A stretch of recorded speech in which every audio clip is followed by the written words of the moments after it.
The Hawaiian sun blazed overhead as I smoothed down my dress and walked toward the pristine white chairs arranged on the beach. 200 guests had already taken their seats, waiting for my sister-in-law Madison's grand entrance. I scanned the rows looking for my assigned spot, but something was wrong. Every chair was filled. Then Madison appeared beside me in her $20,000 gown, her smile sharp as broken glass.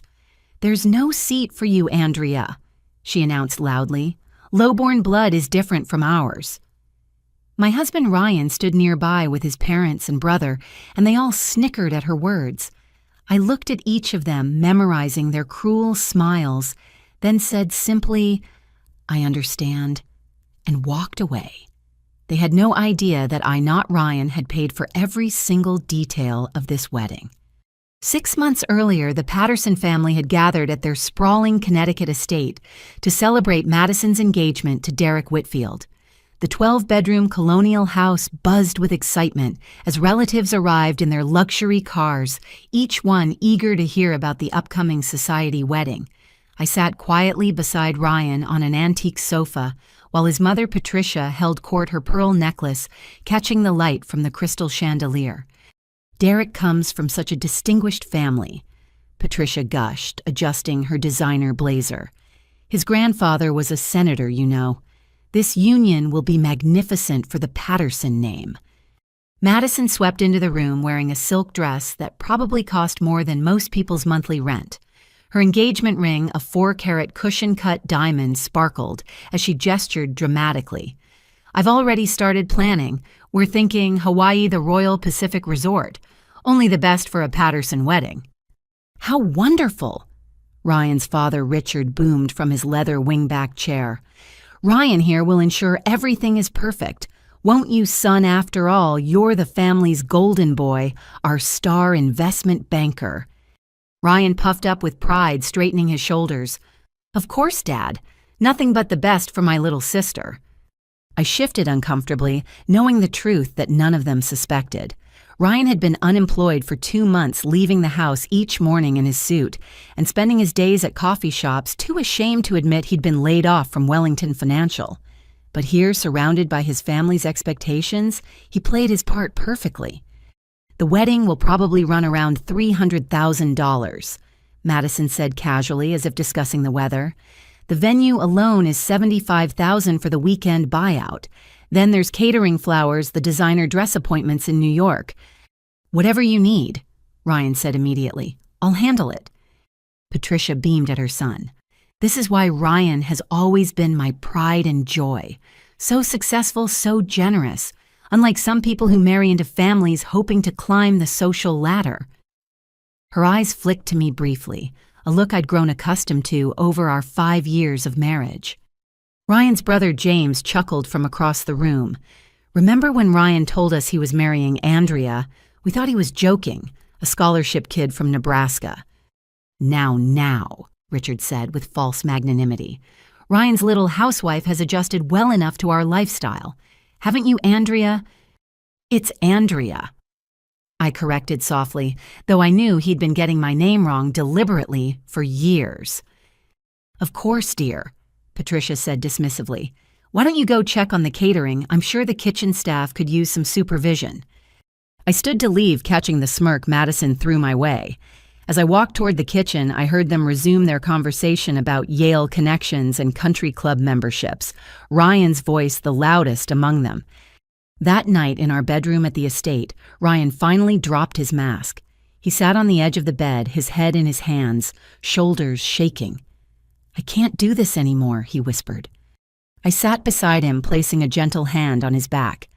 "You need to tell them the truth." "Are you insane?" He looked up, his eyes red-rimmed. "You saw how they were tonight. My dad would disown me. My mother would have a stroke. And Madison... God, I already promised to pay for the wedding. Ryan, you can't fund a $300,000 wedding with money you don't have." He was quiet for a long moment, then turned to me with a calculating look I'd never seen before. "But you have it." "What?" "Your company, TechFlow Solutions. I know you just landed that government contract. The business is doing well, right?" I stared at him in disbelief. You want me to pay for your sister's wedding, the same sister who treats me like garbage? It would just be temporary, he said quickly. I'll get another job soon, probably something even better than Wellington. I'll pay you back. And eventually, when things settle down, I'll tell my family the truth about everything. But right now, I need this. We need this. Please, Andrea. You know what happens if they find out I'm unemployed? They'll cut us off completely. No more family dinners, no more holidays, no more anything. Is that what you want? I thought about all the times his family had made me feel small, worthless, unwelcome. Part of me wanted to say, yes, that's exactly what I wanted. But I looked at Ryan, the man I'd fallen in love with in college, back when he was different, back when he defended me against anyone who looked down on my background. Somewhere inside this desperate person was still the boy who'd loved me, for who I was not, where I came from. Fine, I said finally, but we do this my way.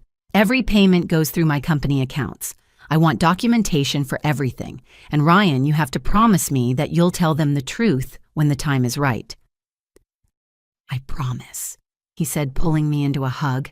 You won't regret this. I'll make it up to you, I swear. Once I'm back on my feet, I'll tell them everything. They'll see how amazing you are, how you saved our family's reputation. They'll finally accept you. Even as he held me, I wondered if I was making a terrible mistake. But I loved my husband, flawed as he was, and I wanted to believe that underneath his family's influence, he was still the man who'd chosen me over their objections all those years ago. So I agreed to fund Madison's wedding, having no idea I was financing my own humiliation. The next morning, I set up a meeting with my CFO, Janet, to arrange the payment structure for the wedding expenses. My office at TechFlow Solutions overlooked the Hartford Business District, a far cry from the trailer park in Nebraska where I'd grown up. I'd built this company from nothing, starting with freelance coding jobs in college and growing it into a multi-million-dollar software firm. You want to route $300,000 through the company for what? Janet asked, her eyebrows raised. A family obligation, I said carefully. I need everything documented, every receipt, every invoice. Set up a separate account just for these transactions. She nodded slowly. And Ryan's family doesn't know the money is coming from you. It's complicated, I admitted, but I need this to remain confidential. Over the following weeks, Madison's demands began pouring in. She'd text Ryan constantly, and he'd forward them to me with apologetic emojis. The first major expense was the venue deposit of $25,000. Then came the wedding planner fee of $15,000. The photographer commanded $12,000, and that was with the family discount Madison had negotiated. The catering has to be Jean-Philippe, Madison announced during a planning session at the Patterson estate. She'd invited Ryan and reluctantly me, though she directed all her comments to her brother. He's the only chef on the East Coast who understands true French cuisine. His base price is $400 per plate. I did quick math in my head. $400 times 200 guests meant $80,000 just for food. That seems excessive, I ventured. Madison's head snapped toward me, her eyes cold. I wouldn't expect someone with your simple tastes to understand. Where did you have your wedding reception again? The Marriott. She laughed a tinkling sound devoid of warmth. This is a Patterson affair. We have standards. Patricia nodded approvingly at her daughter. Exactly right, darling. Quality speaks for itself. She turned to me with false concern. Don't worry yourself about these details, Andrea. Why don't you take notes instead? Make yourself useful. I bit my tongue and opened my laptop, creating a spreadsheet to track the mounting expenses. Ryan sat silent beside me, scrolling through his phone, pretending to check important emails from his non-existent job. As the weeks progressed, Madison's demands grew more extravagant. The flowers had to be flown in from Ecuador. The wedding dress required 3 trips to Kleinfeld in New York with first-class accommodations each time. The bridesmaid dresses were custom, Vera Wang. Every single detail had to be perfect, which in Patterson language meant expensive. I need an additional $50,000. Madison announced one afternoon, calling Ryan while I was in the room. for transportation and guest accommodations. We can't have people staying at some random hotel. I've reserved a block at the Four Seasons." "Of course," Ryan said smoothly. "I'll transfer it tomorrow." After he hung up, he turned to me with pleading eyes. I nodded wearily and made a note in my spreadsheet. We were now at 200,000 and climbing. What Ryan didn't know was that I'd hired a forensic accountant to review our joint finances. That's how I discovered he'd been using my business credit cards for more than just wedding expenses. There were charges at exclusive golf clubs, expensive restaurants, where he took potential employers to lunch designer clothing to maintain his image. In 3 months, he'd spent an additional $40,000 pretending he still had his 6-figure salary. "We need to talk," I told him one evening, showing him the credit card statements. His face went pale. "I can explain. Those lunches were networking opportunities. I can't show up to interviews looking desperate. You know how these people think. Image is everything." "Image," I repeated flatly. "You're spending money we don't have to maintain an image for people who don't even know the real you." "That's rich," he snapped. "You're funding my sister's wedding. How is that different?" "Because I can afford it," I shot back. "Because I'm not lying about where the money comes from. Because I'm not pretending to be something I'm not." He softened, then reaching for my hand. "You're right. I'm sorry. This is just temporary, I promise. Once I land a new position, everything will go back to normal. Better than normal. My family will finally see what an incredible woman you are." But even as he made these promises, I could feel the distance growing between us. The man I'd married was disappearing, replaced by someone who cared more about appearances than truth. Still, I continued funding the wedding, watching the expenses mount, while Madison and Patricia treated me like an incompetent servant. During one particularly humiliating planning session, Madison had me running samples of ribbon between vendors, while she and Patricia sipped champagne and critiqued my choices. "The pearl white is too common," Madison said, barely glancing at the ribbons I held up. "And the ivory is too yellow. Honestly, Andrea, don't you have any sense of color distinction?" "She's doing her best," Patricia said with false sympathy. "Not everyone was raised with an eye for quality. Right, Andrea?" I wanted to tell them that I'd grown up distinguishing between different shades of desperation, that I knew the exact color of unpaid bills and the hue of working 3 jobs to pay for college. Instead, I smiled tightly and made notes about ordering Swiss satin ribbon at $200 per roll. By the time we reached the 4-month mark before the wedding, I'd paid out $250,000. My company was doing well, but this was eating into my reserves.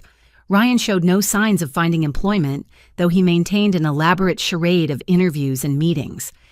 "Maybe we should scale back some of the expenses," I suggested one night. "Are you kidding?" Ryan looked at me like I'd suggested canceling Christmas. "We're so close.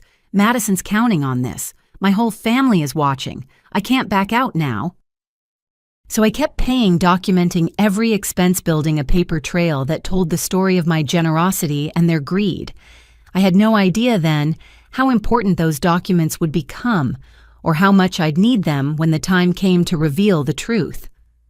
3 months before the wedding, I was working late at my office when an email popped up in my inbox. The sender was Harold Fitzgerald, senior partner at Fitzgerald & Associates, the Patterson family's law firm. My finger hovered over the delete button, assuming it was spam, but the subject line made me pause. "Re-post-nuptial agreement. Confidential." I opened it and felt my blood turn to ice. "Richard, as discussed, I've drafted the preliminary post-nuptial agreement for Ryan. This should adequately protect Patterson family assets from any claims by his current spouse. Given her company's recent success, it's crucial we act before any community property claims could be made. Ryan assured me he can get her to sign without much resistance.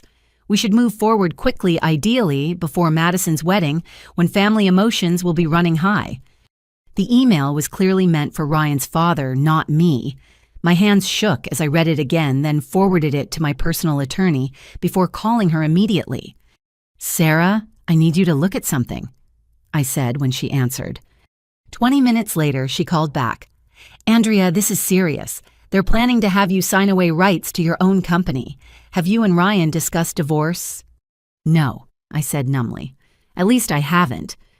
I think you need to do some investigating, and whatever you do, don't sign anything without me present." That night I pretended to be asleep when Ryan came home. I listened to him moving around the bedroom, humming softly, completely unaware that his perfect facade was cracking. The next morning, after he left for his fake job, I went through his home office. What I found made me sick. Hidden in a locked drawer were notes from meetings with 3 different divorce attorneys. There were financial assessments of my company, evaluations of our joint assets, even a private investigator's report on my daily routines. The most damning document was a handwritten timeline in Ryan's writing: post-wedding 2 months, file 6 months. Estimated settlement with TechFlow shares 8 to 12 million. I photographed everything my hands steadied despite the rage building inside me. Then I carefully returned each document to its place and locked the drawer. That evening, I confronted him, though not with what I'd found. "Your dad's lawyer sent me an email by mistake," I said casually over dinner. "Something about a post-nuptial agreement." Ryan choked on his wine. "What? That must be a misunderstanding." "Really? Because it seemed pretty clear. Something about protecting Patterson assets from claims by your current spouse." He set down his fork, his face cycling through expressions like a broken slot machine. "Okay, look, my dad has been pressuring me. You know how he is about family money. He's paranoid about protecting the estate." "What estate?" I laughed bitterly. "The house is mortgaged to the hilt. Your trust fund ran out 2 years ago. What exactly are they protecting?" "It's not about current assets," he said quickly. "It's about future inheritance. Madison's marrying into the Whitfield family. There are going to be business opportunities investments. Dad wants to make sure everything stays in the family." "And I'm not family." "You know that's not what I mean." He reached for my hand, but I pulled away. "This is just paperwork to keep my parents happy. It doesn't mean anything." "Then you won't mind if I have my lawyer review it." His face darkened. "Why are you making this difficult? Can't you just trust me?" "Like you trusted me when you told your family about losing your job." "That's different." "How?" I stood up, my voice rising. "How is lying to your family for months different from planning a divorce behind my back?" "I'm not planning anything," he shouted. "God, you're so paranoid. My family was right about you. You can take the girl out of the trailer park, but—" He stopped, his face going white as he realized what he'd said. "Finish the sentence," I said coldly. "Your family was right about what?" "Nothing. I didn't mean that." "Yes, you did." I walked to the door, then turned back. "I'll keep funding your sister's wedding, but things between us are going to change." "Andrea, please." "I need some air," I said and left. I drove to my office and spent the night on the couch staring at the city lights and wondering how I'd been so blind. The boy who'd defended me in college was gone, replaced by a Patterson clone who saw me as nothing more than a bank account with an unfortunate past. The next morning, I made 2 decisions. First, I would continue paying for the wedding, but now with full knowledge of what was really happening. Second, I would protect myself and my company at all costs. I met with Sarah to discuss options. "If he's planning what I think he's planning, you need to be prepared," she said. "Document everything. Record conversations if you can. And whatever you do, don't sign anything." That afternoon, Madison called with more demands. "I need another $50,000, she announced, without preamble. "The wedding favors have to be Tiffany crystal. Each guest gets a commemorative piece." "That's a lot for favors," I said mildly. "Excuse me." Her voice dripped with disdain. "Are you questioning my choices? Someone who grew up in a trailer park wouldn't understand proper gift-giving etiquette. Just have Ryan transfer the money." "Of course," I said sweetly. $50,000 for crystal trinkets, got it." "They're not trinkets," she snapped. "And honestly, I don't know why Ryan keeps you involved in this. You clearly don't have the breeding to understand quality." After she hung up, I added the expense to my spreadsheet and made a note: Madison insults trailer park reference 47. I'd been keeping count along with recordings of our conversations. My phone had become my constant companion, capturing every slight, every insult, every moment of cruelty. That weekend, at yet another Patterson family gathering, I watched my husband perform for his relatives like a trained SEAL. He regaled them with stories of big deals and important meetings, all fiction. His mother praised his business acumen, while his father clapped him on the back, proud of his successful son. "Ryan's always been special," Patricia told her sister. "Not like James, who had to marry that real estate heiress for her money. Ryan made his own fortune." I excused myself to the bathroom and stood in front of the mirror, studying my reflection. Designer dress, expensive jewelry, perfect makeup. I looked the part of a Patterson wife, but underneath I was still that girl from Nebraska who'd fought for everything she had. And now I was going to have to fight again, this time for my dignity and my future. When I returned to the party, Ryan was showing off his new watch, a $30,000 timepiece he'd bought with my money. Madison was describing her honeymoon plans, a month-long tour of Europe's finest hotels. The entire family basked in their perceived superiority, never suspecting that their golden boy was a fraud, and their lavish lifestyle was funded by the very person they looked down upon. I smiled and played my part, the dutiful wife, the helpful sister-in-law, the quiet outsider who knew her place. But inside, I was planning. Every insult was fuel. Every slight was motivation. They thought they were so clever, planning to use me and discard me like trash. They had no idea what was coming. 2 months before the wedding, the Patterson family hosted their annual spring dinner at the estate. This wasn't just any gathering, but a formal affair where Richard invited his business associates and Patricia showcased her social connections. The guest list read like a who's who of Connecticut society, and I spent days preparing for the subtle warfare that these events always became. I chose my outfit carefully, a navy dress that was expensive enough to avoid Patricia's criticism, but understated enough to prevent accusations of trying too hard. Ryan adjusted his cufflinks nervously as we drove up the winding driveway. "Remember," he said, "Senator Whitfield will be there tonight. Derek's grandfather. We need to make a good impression." I glanced at him. Since when do they care about the impression I make? "Don't start," he muttered. "This is important for Madison, for the family." The estate glowed with soft lighting and valets took cars at the entrance. Inside the foyer buzzed with conversation and the clink of champagne glasses. Patricia swept toward us in a beaded gown, her smile brightening considerably when she saw Ryan. "There's my successful son." She air-kissed him, then turned to me with noticeably less warmth. "Andrea, how nice that you could make it." "It's Andrea," I corrected for the 100th time. "Of course, dear. Why don't you check with the kitchen staff? Make sure they have everything under control." She steered Ryan away before I could respond. "Come, darling. The Whitfields are dying to hear about your latest acquisition." I made my way through the crowd, catching fragments of conversation about stock portfolios and yacht clubs. In the dining room, Madison held court with her bridesmaids, all daughters of Patricia's country club friends. She spotted me and waved me over with a false smile. "Andrea, perfect timing. We were just discussing the bachelorette party. Paris, of course. The Hotel Plaza Athénée for a week." She turned to her friends. "Ryan's generously covering everything. Isn't it wonderful having a brother who can afford such luxuries?" "Must be nice," one bridesmaid said, eyeing me with curiosity. "What does your family do, Andrea?" Before I could answer, Madison laughed. "Oh, Andrea doesn't come from money. She's what my mother calls new to society.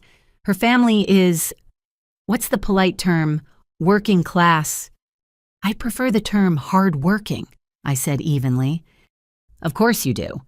Madison's smile could have cut glass. "Anyway, girls, let's discuss the spa treatments. I'm thinking the full luxury package for everyone." I excused myself and found refuge in the library, a room the Pattersons rarely used, despite its floor-to-ceiling shelves of leather-bound books. Through the window, I could see Ryan on the terrace, gesturing animatedly to a group of older men, no doubt spinning tales of his fictional business victories. Hiding out? I turned to find James in the doorway, scotch in hand. Ryan's younger brother had always been slightly less cruel than the rest, though that wasn't saying much. "Just needed a quiet moment," I said. He nodded, sipping his drink. "Can't blame you. These events are torture." He paused, studying me. "You know, I never understood why Ryan married you." "Thanks for the honesty," I said dryly. "No, I mean—" He seemed to struggle for words. "You're clearly intelligent. You built a successful company. You could have had anyone. Why choose someone who would never let you forget where you came from?" It was the most honest conversation I'd had with any Patterson in years. I fell in love with who Ryan was in college, before all this. "Ah," James smiled sadly. "The eternal hope that people will change back to who they used to be. Classic mistake." He wandered off, leaving me with my thoughts. After a few minutes, I decided to look for a bathroom away from the crowd. The estate had 12 bedrooms and numerous sitting rooms, so I headed toward the private wing. As I passed Richard's study, I heard Ryan's voice through the partially open door. I stopped, my hand frozen on the bathroom doorknob. "After the wedding," Ryan was saying, "I'll have better leverage. Madison's connection to the Whitfields will open doors." "Good," Richard's voice rumbled. "And the situation with Andrea—" "Andrea," Ryan corrected automatically, which surprised me. "I'm handling it. The postnup is ready. Harold says if she balks, we can pressure her with the implied threat of immediate divorce. She won't want the embarrassment." "She's served her purpose," Patricia's voice added. "I hadn't realized she was in there too. Your little rebellion in college marrying beneath you. But now it's time to think of the family legacy." "Her company would make a nice asset in the divorce," Richard mused. "Tech firms are gold mines these days." "I've been documenting everything," Ryan said, and my heart clenched. "Making it look like marital assets. By the time we file, my lawyer says we could claim at least 40%. "Clever boy," Patricia approved. "Though honestly, Ryan, next time choose someone from our world.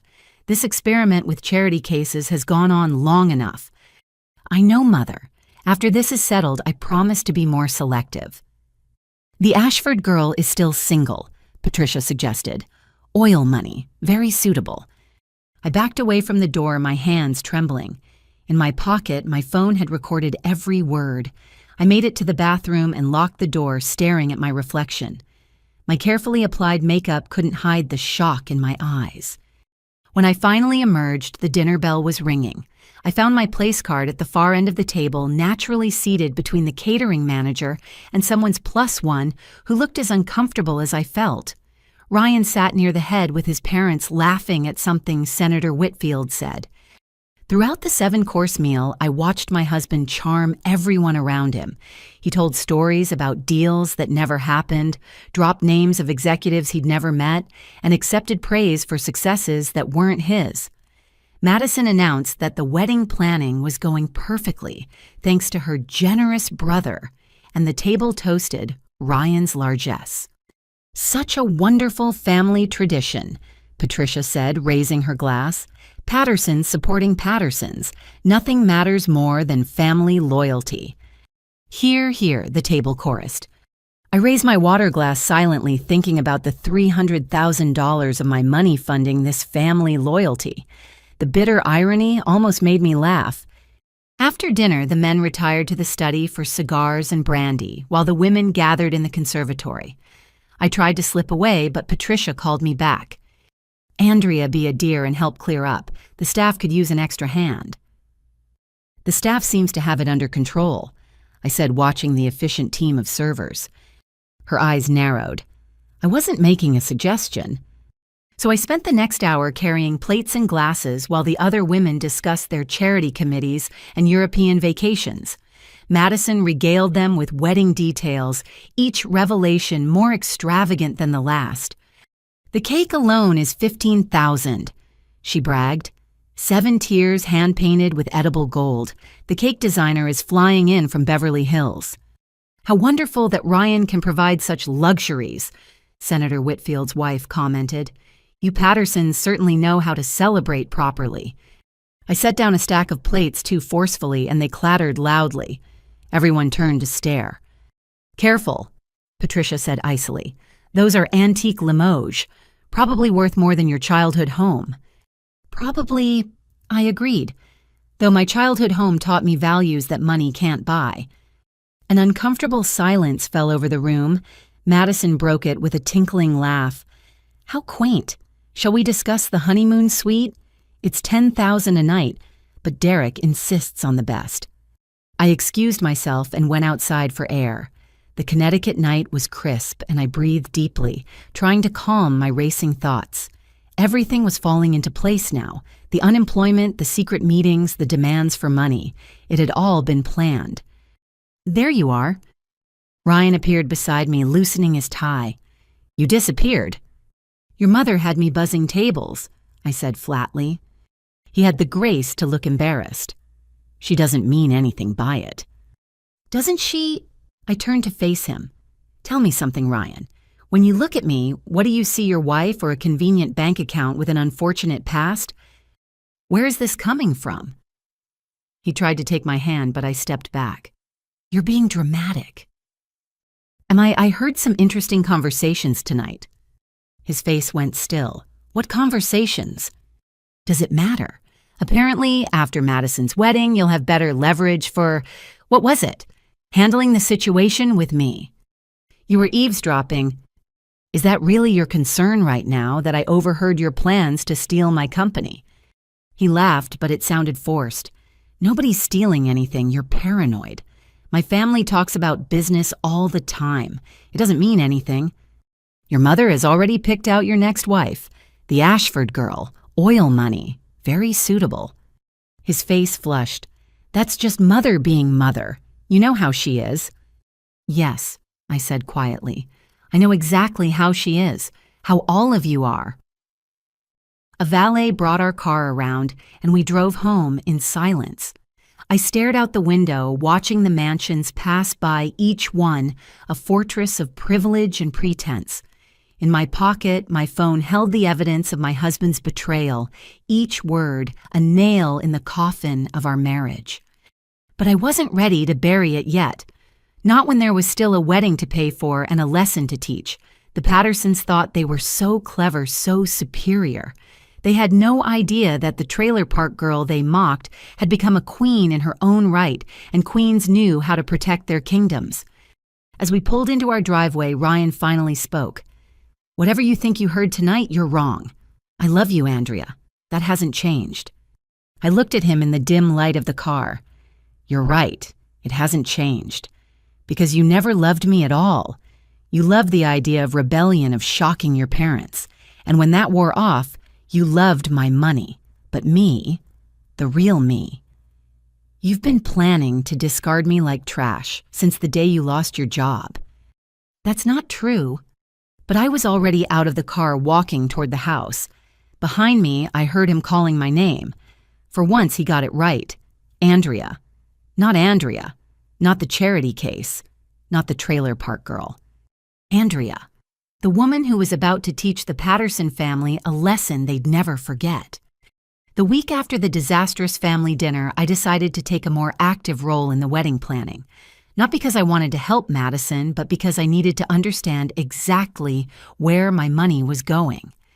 I started by calling Maria Castellano, the wedding coordinator Madison had hired for $20,000. "Mrs. Patterson." Maria sounded surprised when I identified myself. "Madison said you weren't involved in the planning." "There's been a change," I said smoothly. "Since the payments are coming from my accounts, I'd like to review some details. Could we meet for coffee?" We met at a quiet cafe in downtown Hartford. Maria was a polished woman in her 50s, with kind eyes and an air of professional competence. She arrived with a thick binder and an iPad, looking slightly nervous. "I have to admit I'm confused," she began after we ordered. "Madison has been very specific that all communication should go through her or Ryan. I understand, but as the person actually funding this event, I think I deserve some transparency." I pulled out my business card. "This is my company. Every vendor payment has come from these accounts." Maria's eyes widened as she recognized the TechFlow Solutions logo. You're the CEO, but Madison said—" She stopped herself, clearly uncomfortable. What did Madison say? Perhaps we should focus on the wedding details, Maria said diplomatically. Please, I said gently. I need to know what I'm dealing with. Maria sighed, her professional mask slipping.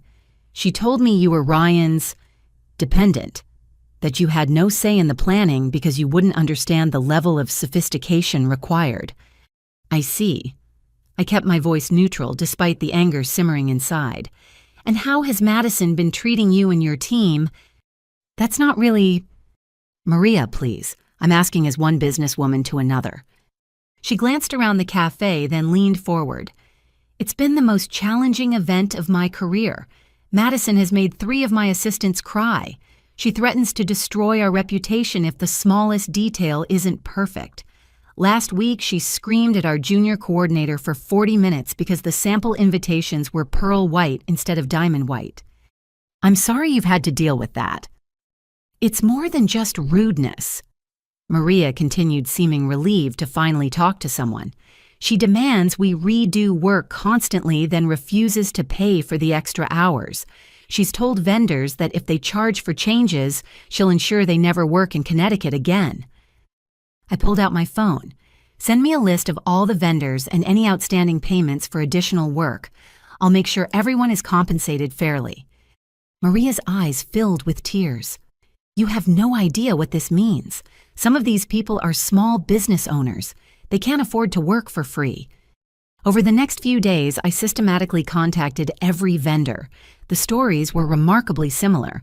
The florist, a lovely woman named Susan Chen, met me at her shop. Madison made us redo the centerpiece design 17 times, Susan said, showing me sketches. Each time she'd approve something, then call the next day saying it was all wrong. She told my assistant that we clearly didn't understand refined taste because we were used to working with common people. Has she paid for the redesigns? Susan shook her head. She said the contract covers unlimited revisions. That's not true, but what can we do? The Patterson name carries weight in this state. Not as much as they think, I said, writing a check from my personal account. This should cover your extra work, and Susan, I need you to do me a favor. The photographer Marcus Webb had perhaps the worst story. She demanded I sign a contract saying I would digitally remove you from any family photos. He told me over lunch. When I refused, she threatened to hire someone else and sue me for the deposit. What did you do? I told her I'd think about it. Honestly, Mrs. Patterson, I've shot hundreds of weddings, but I've never encountered anyone so deliberately cruel. Please call me Andrea, and I have a proposition for you. One by one, I met with the caterer, the band, the cake designer, and the venue staff. Each had horror stories about Madison's behavior and Ryan's absence from any planning discussions. The venue manager, Robert, was particularly forthcoming. Your husband called once to increase the bar package to premium liquor, Robert said. Other than that, all communication has been through Madison. She's difficult. How difficult? She made one of our servers cry because she didn't like how he folded napkins. She demanded he be fired. When we refused, she threatened to cancel the entire event unless we banned him from working her wedding. Did you? Robert looked ashamed. We reassigned him to a different event that weekend. I couldn't risk losing such a large booking. I took notes on everything, building a comprehensive picture of Madison's reign of terror. But more importantly, I was establishing relationships with each vendor, making sure they knew who was really paying their bills. The cake designer, Henri Dubois, who'd flown in from Beverly Hills, was especially enlightening. Madison insisted on a tasting with 30 different cake flavors, he said in his French accent. Then she invited 20 of her friends to judge them, turning it into a party at my expense. When I sent an invoice for the additional cost, she laughed and said I should be grateful for the exposure. How much was the additional cost? $3,000. The ingredients alone for that many samples. I wrote another check. Henri, I want you to know that I value your artistry. Your work is exquisite. You are very different from your sister-in-law, he observed. Yes, I agreed. I am. The most revealing conversation came from the venue's event staff. I met with 3 servers who would be working the wedding, all young people working their way through college. They reminded me of myself at that age, hustling to pay tuition. Madison came for a tasting last month. One server, Amy, told me. She sent back every single dish saying the presentation was pedestrian. The chef remade everything 3 times. She still complained. She asked for our names and schedules, another server, David, added. Said she wanted to ensure quality control. Then she Googled us and told management she didn't want anyone with sketchy backgrounds serving her guests. What did she consider sketchy? I asked, though I could guess. Anyone who went to community college had student loans or worked more than one job, Amy said bitterly. Basically anyone who wasn't born wealthy. I thought of my own community college credits transferred to a 4-year school once I could afford it. My multiple jobs, my student loans that took 10 years to pay off. According to Madison's standards, I was the epitome of sketchy. I want you all to know something, I said. On the wedding day, you might see some unusual things happen. No matter what occurs, your jobs are safe and you'll be paid in full. In fact, I handed each of them a check. Consider this a pre-tip for excellent service. Their eyes widened at the amounts. Mrs. Patterson, this is too much, David protested. No, I said firmly. It's exactly right, and please call me Andrea. My final meeting that week was with the band leader, Tony Morrison. His jazz ensemble was costing $15,000 for the evening, and he'd been dealing with Madison's demands for months. She sent us a list of 200 songs she wants us to learn, Tony said, showing me pages of requests. Then another list of 100 songs we're forbidden to play. She wants us to take requests, but only from a pre-approved guest list. Anyone not on the list gets ignored. Who's not on the list? I asked, though I suspected I knew the answer. Tony looked uncomfortable. She specifically said that if you requested any songs, we should pretend we don't know them. I laughed, surprising him. Tony, I want you to keep that list handy. On the wedding day, I might have a very specific request, and I'll need you to follow Madison's instructions exactly. I'm not sure I understand. You will, I promised. Just remember who signs your check. By the end of the week, I'd met with every single vendor involved in the wedding. I'd compensated them fairly for Madison's abuse, established myself as the true client, and planted seeds for what was to come. Each vendor had my direct phone number and clear instructions to call me with any issues. The following Saturday, Madison called Ryan to complain.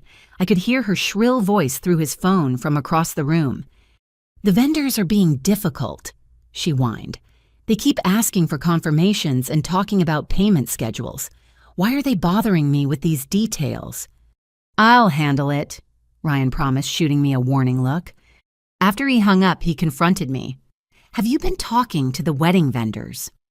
My money, my right to know where it's going, I said simply. You're going to ruin everything. Madison is stressed enough without you interfering. Interesting, I said. Your sister can threaten to destroy small businesses, reduce workers to tears, and demand endless free labor. But I'm the one ruining everything. She's a perfectionist. She wants her day to be special. At everyone else's expense, literally. Ryan ran his hands through his hair.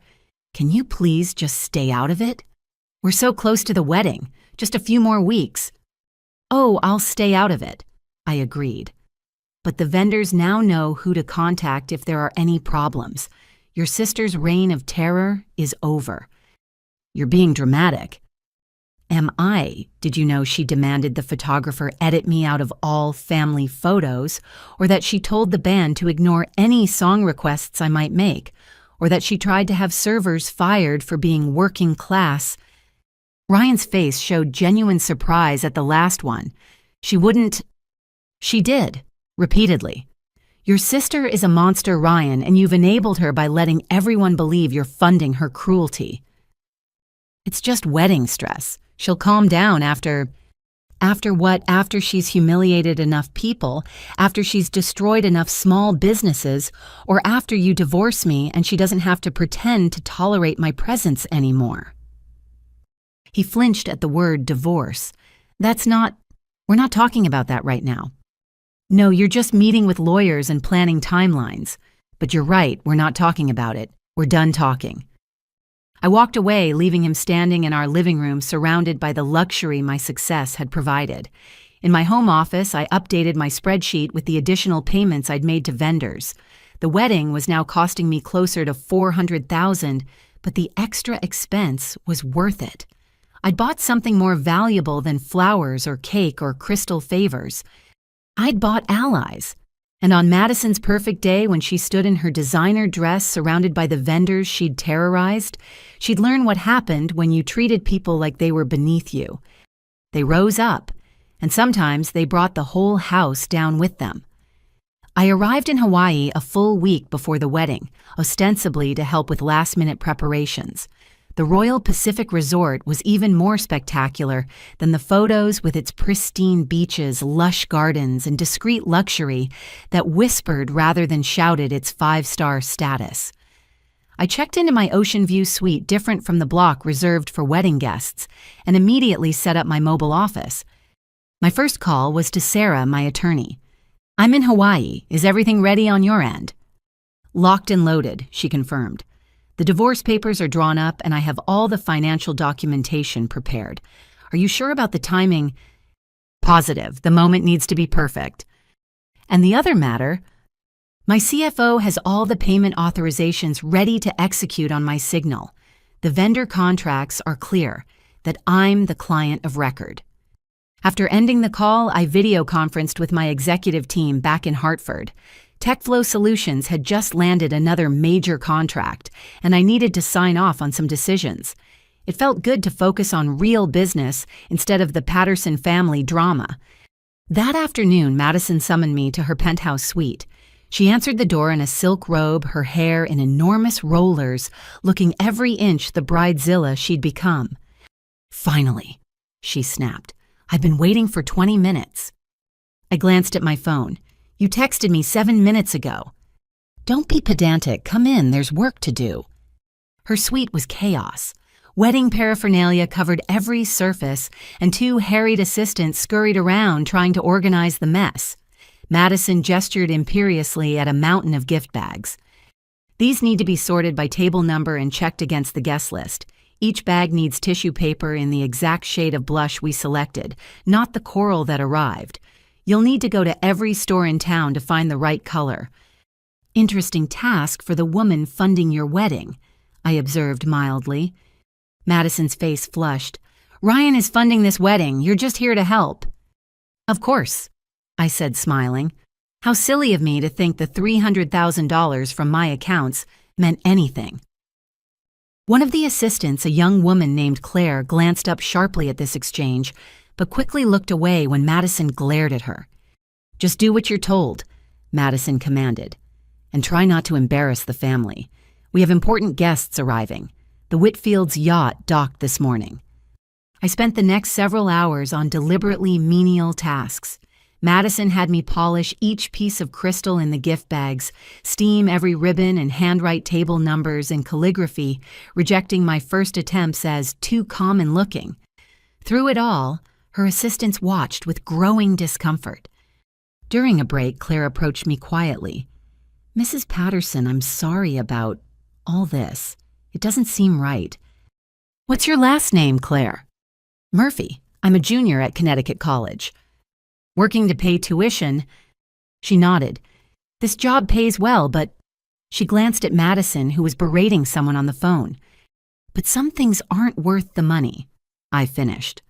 "I understand. I worked 3 jobs in college." Claire's eyes widened. "You did—" "Overnight shifts at a grocery store, tutoring, and data entry on weekends. It's hard, but it builds character." I handed her my business card. "Call me after the wedding. TechFlow has a great internship program." That evening, the Patterson family arrived in force. Richard and Patricia swept into the resort like visiting royalty, immediately demanding upgrades and special treatment. James arrived separately with his wife, looking resigned to the week ahead. Ryan appeared last, having flown in on a later flight to maintain the illusion of important business obligations. The welcome dinner was held in a private dining room overlooking the ocean. I found my place card unsurprisingly at the far end of the table, between two elderly aunts who spent the entire meal discussing their medications. Ryan sat with Madison and Derek playing the role of generous brother to perfection. A toast. Richard announced, raising his glass, to Madison and Derek and to Ryan for making this dream wedding possible. The family cheered while I sipped my water, thinking about the invoice I'd approved that morning for the dinner we were eating. $50,000 for one meal. The irony tasted better than the wine. After dinner, Patricia cornered me near the restrooms. "Andrea, you'll need to be up early tomorrow. Madison needs someone to supervise the flower delivery. 5 a.m. sharp." "It's Andrea, and I thought the wedding coordinator was handling that." Patricia's smile could have frozen lava. "Maria is busy with important matters. This is more your speed, unless you have something more pressing." "Nothing more pressing than ensuring the flowers my money paid for arrive correctly," I said pleasantly. Her eye twitched. "What did you say?" I said I'll be there at 5 a.m. She studied me suspiciously, but ultimately walked away. I made a mental note to be nowhere near the flower delivery at 5 a.m. The next 3 days passed in a blur of manufactured crises and deliberate humiliations. Madison found endless tasks designed to keep me busy and out of sight. I was sent to check on chair rentals that were already confirmed, to approve napkin folds that had been decided months ago, and to collect wedding programs from a printer who hadn't even started the job because Madison kept changing the design. Throughout it all, Ryan remained absent, claiming important phone calls and meetings. I knew he was actually at the golf course or the spa, charging everything to my credit cards while maintaining his facade. On Thursday, 2 days before the wedding, I met with Maria privately in her resort office. "I wanted to confirm the final timeline," I said, pulling out my tablet. Maria looked exhausted. "Everything is set. The ceremony starts at 4, cocktail hour at 5, reception at 6:30. She hesitated. "Andrea, about the seating chart." "What about it?" "Madison made some last-minute changes. I tried to argue, but she insisted." She showed me the diagram on her computer. There was no seat for me at the ceremony. At the reception, I was placed at a table in the back corner with the venue staff and photographers. "She said you preferred to stay in the background," Maria explained weakly. "Did she—" I studied the chart. "Tell me, Maria, do you have the original contracts handy? The ones with my signature as the client?" "Yes, of course." "Good. Keep them close. You might need them soon." That evening, I overheard Madison talking to her bridesmaids in the bar. I stayed hidden behind a pillar recording on my phone. "Can you believe Andrea actually thinks she belongs here?" Madison laughed. "Derek's family keeps asking who she is. I just tell them she's Ryan's charity project." "That's cruel, Maddie," one bridesmaid said weakly. "It's true, you should see where she grew up. I had Derek's cousin do a background check, a trailer park in Nebraska. Her mother was a waitress. Her father worked in a factory when he bothered to work at all. It's embarrassing." "But she seems nice," another bridesmaid ventured. "Nice." Madison's voice dripped venom. "She's a social climber who got lucky with some tech thing. But blood will tell. You can dress her up, buy her nice things, but underneath trash is trash." My hands clenched, but I forced myself to stay calm. Every word was being recorded. Every insult was evidence.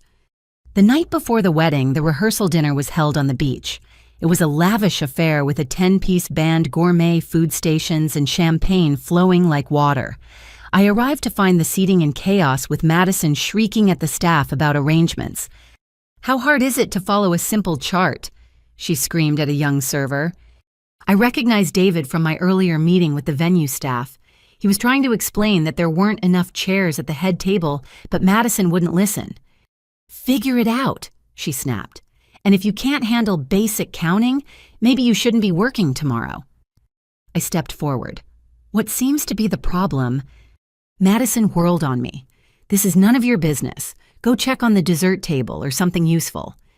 "The problem," David said, gaining courage from my presence, "is that the head table is set for 12, but there are 13 people listed." I looked at the chart in his hand. Sure enough, my name wasn't included in the head table count. "Simple solution," I said. "I'll sit elsewhere." "Obviously," Madison muttered. I found a seat with Maria and some vendors at a side table. They seemed surprised but pleased by my company.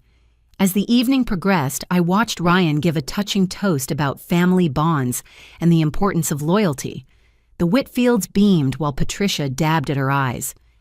"Tomorrow is going to be perfect," Madison announced to the gathered crowd. "The perfect venue, the perfect guests, the perfect celebration of two families joining as one. Nothing and no one will ruin my special day." She looked directly at me as she said the last part. I raised my glass in a mock toast, thinking about the plans I'd set in motion. "Oh, Madison, if only you knew what was coming." The party continued late into the night with Ryan holding court among Derek's business associates, still pretending to be the successful banker funding his sister's dreams. Madison danced with her father, both of them glowing with Patterson pride. I slipped away early and returned to my suite. On my laptop, I reviewed everything one more time. The contracts, the recordings, the financial statements, the divorce papers. All the pieces were in place. Tomorrow, Madison would have her perfect wedding, right up until the moment she discovered what happened when you treated people like they were beneath you. The girl from the trailer park was about to teach the princess a lesson in humility. I fell asleep with a smile on my face, dreaming of justice served ice cold, just like the champagne at tomorrow's reception. The champagne I'd paid for at the party I wouldn't be attending. At least not in the way they expected. Saturday arrived with picture-perfect Hawaiian weather. The sunrise painted the sky in shades of pink and gold, and a gentle breeze carried the scent of plumeria across the resort. It was, as Madison had demanded, a perfect day for a wedding. I woke early and ordered room service, enjoying my breakfast on the balcony while reviewing my checklist one final time. My phone buzzed with messages from the Patterson family group chat, which I was technically part of but rarely acknowledged. "Patricia, remember family photos at noon sharp, professional attire required." James, what exactly is professional attire for a beach wedding? Madison, if you have to ask, you probably shouldn't be in the photos. Ryan, don't worry about it, Mom. Everything will be perfect. I noticed no one had directed any messages to me specifically. It was as if I didn't exist in their family narrative. Soon enough, that would be more true than they realized. At 9 a.m., Madison summoned me to her suite. I found her surrounded by an army of beauty professionals, hairstylists, makeup artists, nail technicians, and someone whose sole job appeared to be misting her with setting spray. "Finally," she said without looking at me. "I need you to take care of something." "Good morning to you too," I said pleasantly. She thrust a garment bag at me. "This needs to be steamed again. The humidity made it wrinkle." I unzipped the bag to find a bridesmaid dress. "Whose is this?" "Does it matter? Just get it done. And make sure you use distilled water in the steamer. Tap water leaves marks." I took the dress, noting it was 2 sizes larger than any of her bridesmaids wore. "Madison, whose dress is this?" She finally looked at me, her eyes glittering with malice.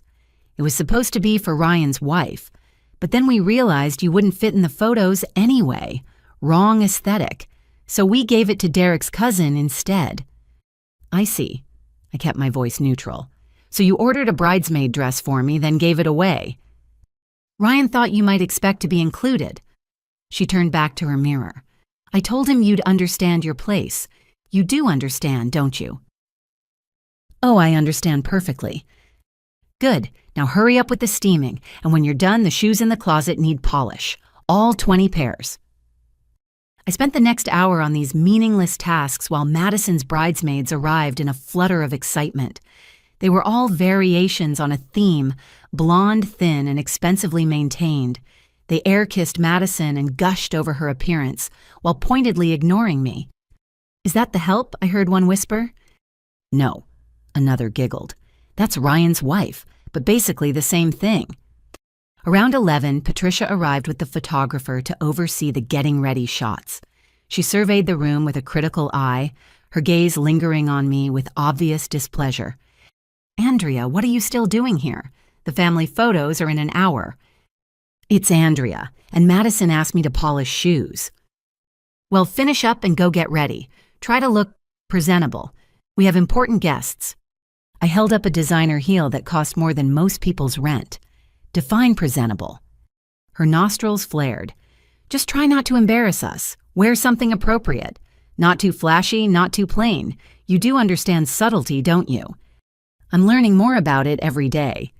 She sniffed and turned to Madison. "Darling, you look absolutely radiant. A true Patterson bride." I finished the shoes and left the suite. In my own room, I chose my outfit carefully. Not the expensive designer dress I'd bought for the occasion, but a simple, elegant sheath in navy blue. Professional, understated, and entirely forgettable. Exactly what they expected from me. The family photos were held in the resort's garden with the ocean as a backdrop. The photographer Marcus gave me a sympathetic look as I arrived.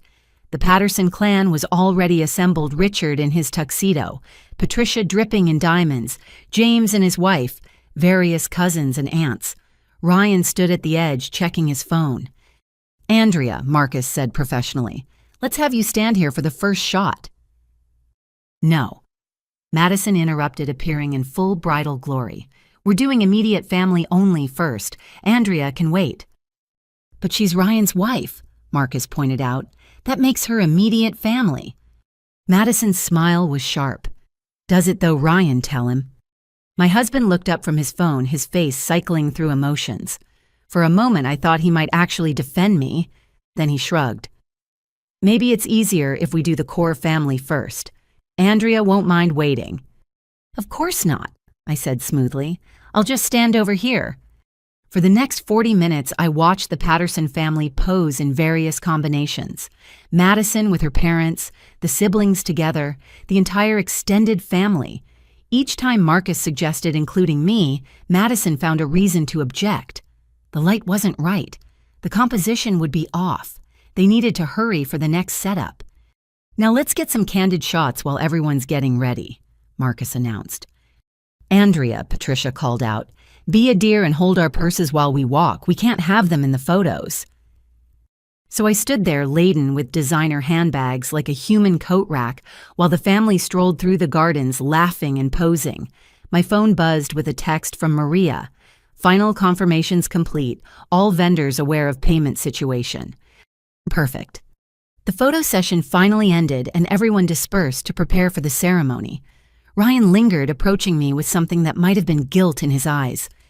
"Thanks for being cool about the photos," he said. "Madison's just stressed. You know how brides are."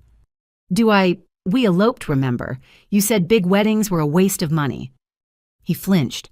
"That was different. We were young and broke." "You were never broke, Ryan. You had your trust fund. I was broke. There's a difference." "Why are you being like this?" He grabbed my arm. "This is Madison's day. Can't you just play along?" I looked at his hand on my arm, then at his face. The handsome features that had once made my heart race now just looked weak. "I've been playing along for months, funding this circus while your family treats me like dirt. But don't worry, I'll keep playing my part until the end." "What does that mean?" "It means you should go get ready. You don't want to be late for the ceremony where you'll take credit for your generosity." He released my arm, studying me with the first signs of real concern. "Andrea, whatever you're thinking..." "I'm thinking you should have been honest with your family, about your job, about the money, about me. But you chose the easy path, letting them believe their fantasies while spending my reality." "After the wedding, I promise I'll tell them everything." I laughed, the sound bitter in the tropical air. "Your promises are worth less than Madison's fake tears. Go, Ryan. Your family's waiting." He left, and I returned to my room to touch up my makeup. In the mirror, I saw someone I barely recognized. Not the eager young woman who'd married Ryan Patterson believing love could overcome class differences. Not the uncertain wife who'd tried so hard to fit into a family that would never accept her.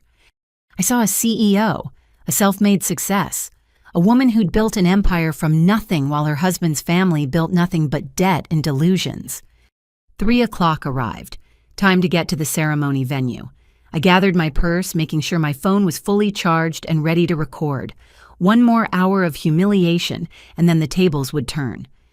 As I walked through the resort, I passed excited wedding guests in their finest attire. The Whitfields had arrived in force, 3 generations of old money barely acknowledging my existence as I passed. Other guests included Patterson business associates, country club friends, and what Madison called the right people. Not one of them would have given me the time of day in any other context. To them, I was nobody. The wife who didn't quite fit, married to the family's golden boy who deserved better. They were right about one thing. Ryan did deserve better. He deserved exactly what he was about to get. I made my way to the ceremony site where 200 white chairs faced an altar decorated with thousands of dollars worth of tropical flowers. The ocean sparkled beyond and soft music played as guests took their seats. It was beautiful, elegant, and completely paid for by the woman who wouldn't have a seat. Maria caught my eye from her position near the entrance. She held her tablet like a shield, and I saw my contracts tucked visibly in her portfolio. Good. Everything was documented and ready. The music swelled and the processional began. I stood at the back watching Madison's bridesmaids glide down the aisle in their matching gowns. The same gowns I'd been measured for but never received.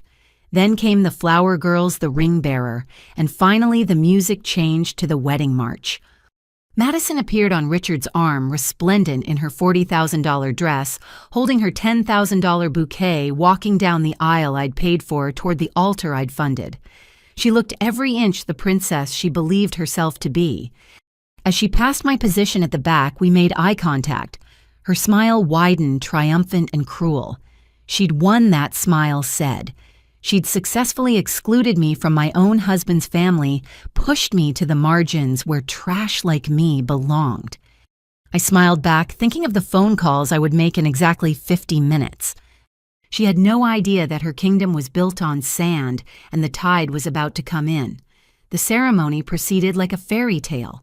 Derek stood at the altar in his custom tuxedo, looking every inch the Whitfield heir. Madison floated toward him, her cathedral-length veil trailing behind her like a cloud. The guests rose as she passed, murmuring appreciatively at her beauty. Patricia dabbed at her eyes with a lace handkerchief, while Richard stood tall, proud to be giving away his princess. I remained at the back, standing behind the last row of chairs like an uninvited stranger. A few guests glanced at me curiously, probably wondering why someone in a simple navy dress was hovering at the periphery of such an elaborate affair. The officiant, a friend of the Whitfield family who'd gotten ordained specifically for this event, began the ceremony with practiced warmth. Dearest family and friends, we gather here today in this paradise to witness the union of 2 extraordinary people from 2 exceptional families. As he spoke about love, commitment, and the joining of dynasties, I watched Ryan in his position as groomsman. He stood straight and proud, his rented tuxedo carefully tailored to hide the weight he'd gained from stress. Every few minutes he'd touch his pocket where his phone should be, probably worried about missing non-existent important calls. The bride and groom have written their own vows, the officiant announced. Derek went first, his words polished and appropriate. He spoke of Madison's beauty, her refinement, her perfect fit into his world.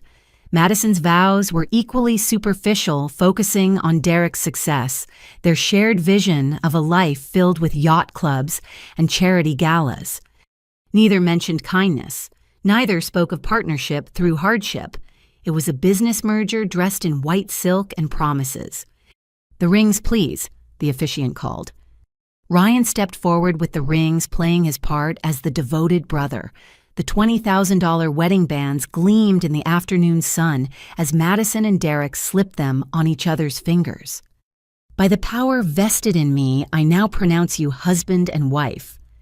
The crowd erupted in applause as Derek kissed his bride. Rose petals fell from hidden cannons, creating a picture-perfect moment that would look beautiful in the photos I wouldn't be in. As the recessional began, the wedding party walked back down the aisle in pairs. Ryan escorted one of Madison's sorority sisters, both of them beaming as if they'd accomplished something meaningful. The guests began to file out row by row, heading for the cocktail hour on the terrace. I waited until the chairs were nearly empty before approaching Maria, who was directing staff with quiet efficiency. "How did it go?" I asked. She looked tired but relieved. "Perfect as demanded, no disasters." "Not yet," I murmured. An older woman nearby overheard and turned to me with a puzzled expression. "Excuse me, dear, but aren't you Ryan Patterson's wife? I'm Derek's great-aunt Millicent." "Yes, I'm Andrea," I confirmed. "How strange that you weren't in the wedding party. In my day, sisters-in-law were always included." I smiled tightly. Madison had a specific vision. Millicent studied me shrewdly. "And where were you sitting? I didn't see you during the ceremony." "Oh, I was just enjoying the view from the back." Her eyes narrowed. There were empty chairs. Several, in fact. "Why would you stand?" Before I could answer, Madison appeared still glowing from her triumphant walk down the aisle. She'd removed her veil and touched up her lipstick, looking every inch the society bride. "Aunt Millicent." She air-kissed the older woman. "Thank you so much for coming. Isn't everything perfect?" "Nearly perfect," Millicent said coolly, though I was just wondering why Ryan's wife was standing at the back like hired help. Madison's smile tightened. "Oh, Andrea prefers to stay in the background. Don't you?" She turned to me with eyes that promised consequences if I contradicted her. "Actually," I said clearly, "I was looking for my seat. Where exactly did you place me, Madison?" "Your seat?" She laughed, the sound like breaking crystal. "Oh dear, was there some confusion? I thought you understood." "Understood what?" She leaned in close, her voice dropping so only I could hear, though she didn't realize I was recording. "That low-born blood is different from ours. We couldn't have you in the family sections. Surely you see how that would look." "Madison," Millicent gasped, having heard despite the lowered voice. Madison straightened her public smile back in place. "I simply mean that seating arrangements are so complicated with two prominent families. Some sacrifices had to be made for symmetry." "What an interesting interpretation," I said. "So where was my seat?" "Well," Madison gestured vaguely, "the venue must have made an error. These things happen." "Do they?" I pulled out my phone. "Should we check with Maria? I'm sure she has the seating chart you approved." Madison's face flushed. Behind her, Ryan appeared with his parents, all of them sensing tension. "What's going on?" Patricia demanded. "Andrea's making a fuss about seating," Madison said quickly, "on my wedding day. Can you believe it?" "I'm simply asking where my seat was," I said calmly. "Since I funded this entire event, I'm curious where you thought I should sit." The words landed like a bomb. Several nearby guests turned to stare. The Whitfields, who'd been heading to cocktail hour, paused to listen. "What did you say?" Richard's voice was dangerously low. Ryan stepped forward. "Andrea, let's discuss this privately. Why your family has never hesitated to humiliate me publicly. Why should the truth be private?" "You're being ridiculous," Patricia snapped. "Ryan paid for this wedding. Everyone knows that." "Do they?" I turned to Maria, who was watching with wide eyes. "Maria, could you confirm who signed the contracts, who paid the deposits, whose credit card is on file for the $300,000 this wedding cost?" Maria clutched her tablet tighter. It's a simple question," I continued. "Who is the client of record?" "You are Mrs. Patterson," Maria said quietly. "Andrea Patterson, CEO of TechFlow Solutions." The silence was deafening. Madison's bridesmaids exchanged shocked glances. The Whitfield family stood frozen in place. Patricia's face had gone from red to white to red again. "That's impossible," Ryan said weakly. "There's been a mistake." "The only mistake," I said, "was letting you maintain this charade for so long. You've been unemployed for 8 months, Ryan. Every penny of this wedding came from my company, the same company your family has been planning to steal in the divorce you're orchestrating." "Divorce," Patricia shrieked. "What divorce?" "The one your husband and son have been planning with lawyers. The one where they hope to claim my business as marital assets." I looked at Madison. "But please tell me more about low-born blood. Explain how the trailer park girl you've mocked for years isn't good enough to sit with your family even though she's bankrolling your fantasy." Madison's perfect makeup couldn't hide her rage. "You're lying. This is some pathetic attempt to ruin my day because you're jealous."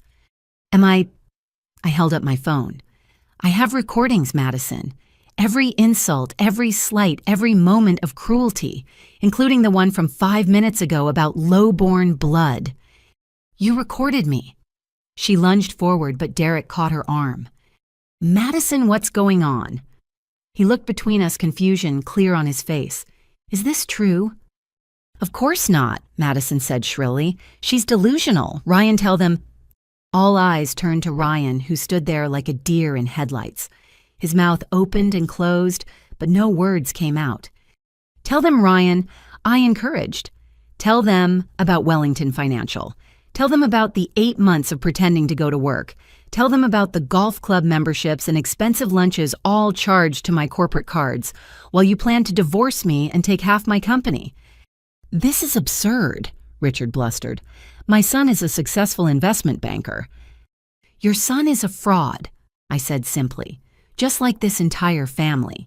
You've built your superiority complex on lies and debt, looking down on people who actually work for their success.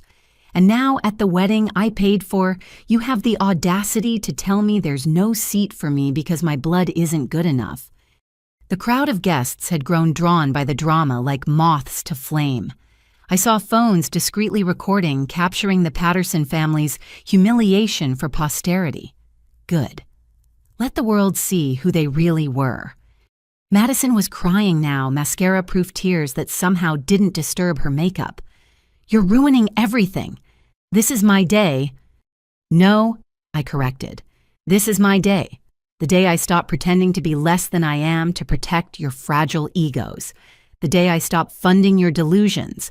The day I take my seat at the table whether you like it or not." I turned to the assembled crowd, many of whom I recognized as Hartford's social elite. "Ladies and gentlemen, I apologize for the disruption. Please enjoy the cocktail hour. The drinks are excellent. I should know. I selected and paid for them." With that, I walked away, leaving chaos in my wake. Behind me, I heard Patricia shrieking, Madison sobbing, and Ryan finally finding his voice to beg me to come back. But I didn't stop. I had phone calls to make and a timeline to keep. 50 minutes. Madison had no idea how long 50 minutes could feel when your perfect world was crumbling around you. But she was about to learn. I returned to my suite and closed the door on the chaos behind me. Through my balcony, I could see wedding guests milling about on the cocktail terrace, their conversations animated with scandal. The Patterson family disaster would be the talk of Hartford society for months. Good. I opened my laptop and pulled up the vendor contact list. My hands were steady as I reached for my phone. 5 years of humiliation were about to be answered in 50 minutes of decisive action. The first call was to Jean-Philippe, the celebrity chef Madison had insisted upon. "Jean-Philippe Catering," a professional voice answered. "This is Andrea Patterson, client of record for the Patterson-Whitfield wedding. I need to speak with Jean-Philippe immediately." "One moment, madame." The chef came on the line within seconds. "Mrs. Patterson, is everything to your satisfaction?" "Unfortunately, no. I need to cancel the reception dinner service effective immediately." There was a pause. "Pardon, the guests are already at cocktail hour." "I understand the timing is inconvenient. However, as the person paying your $80,000 fee, I'm exercising my right to cancel. Please have your staff cease preparations and begin packing up." "But madame, the food is prepared. The tables are set." "I'll ensure you're paid in full for your work," I assured him, "plus a 20% inconvenience fee. But no food is to be served. This is most unusual, but you are the client. We will begin breakdown immediately." One down, I called the bar service next. "Elite beverage services." "This is Andrea Patterson. I need to cancel bar service for the Patterson-Whitfield reception, effective immediately after cocktail hour ends. Ma'am, the premium package runs through midnight. Not anymore. Close the bars when cocktail hour ends at 5:30. No reception service. But we have 20 cases of champagne for Toast's the signature cocktails. Pack it all up. You'll be paid in full, including gratuities. The band was next. Tony Morrison answered his phone on the second ring. Tony, it's Andrea Patterson. I need you and your ensemble to pack up. The reception is canceled. Canceled. He sounded shocked, but not entirely surprised. We're set up and ready to play. I know, and I apologize. You'll receive full payment plus a bonus for the inconvenience. Can you have your equipment out within the hour? Of course. Mrs. Patterson, is everything all right? Everything's exactly as it should be. Thank you for your professionalism. I worked through the list methodically. The photographer, the videographer, the lighting designer who'd spent 2 days creating Madison's fairy tale ambiance.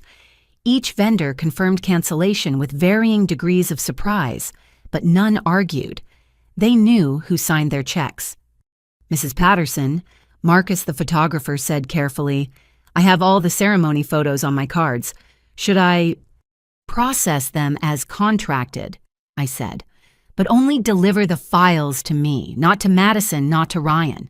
The copyright remains with whoever pays correct. That's correct. You'll have exclusive access. Perfect. Maria was the most difficult call. Andrea, the cocktail hour is in chaos. The Pattersons are demanding to speak with you. I'm sure they are. Maria, I need you to begin reception breakdown. Everything. Flowers, decor, lighting. The room should be empty within 90 minutes. The guests are expecting dinner and dancing. The guests can expect whatever they like. I'm canceling everything except what's already in progress. What do I tell people? Tell them the truth. The person paying for the wedding has canceled the reception. If they want someone to blame, they can speak to Madison about her seating arrangements. I heard her take a shaky breath. The vendors are asking about payment. Everyone gets paid in full plus 20% for the inconvenience. I'm not punishing the workers for the Pattersons' behavior. Make sure the staff knows their tips are secure. Yes, ma'am, and thank you for earlier, for treating us with respect. You're welcome. Now please begin the breakdown. My phone exploded with calls and texts from the Patterson family. I ignored them all, focusing on my next task. I called the hotel manager. Mr. Tanaka, this is Andrea Patterson. I need to modify the room reservations under my account. Of course, Mrs. Patterson. How can I help? The honeymoon suite reservation for Madison and Derek Whitfield needs to be canceled effective tonight. Tonight, but they're getting married as we speak. The wedding is completed. The honeymoon is not my responsibility. Please also cancel the room block for Patterson family guests checking in tomorrow. All of them. All of them.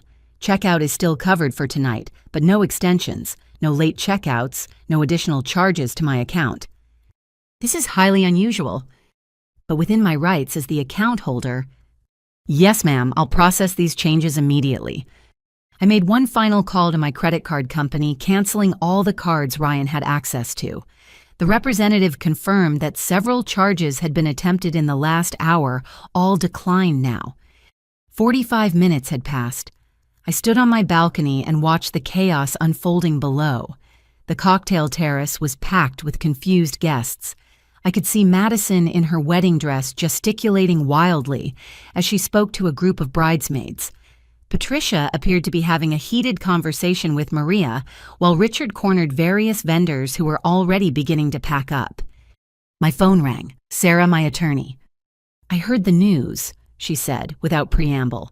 Someone's live streaming from the cocktail hour. The internet is having a field day. Good.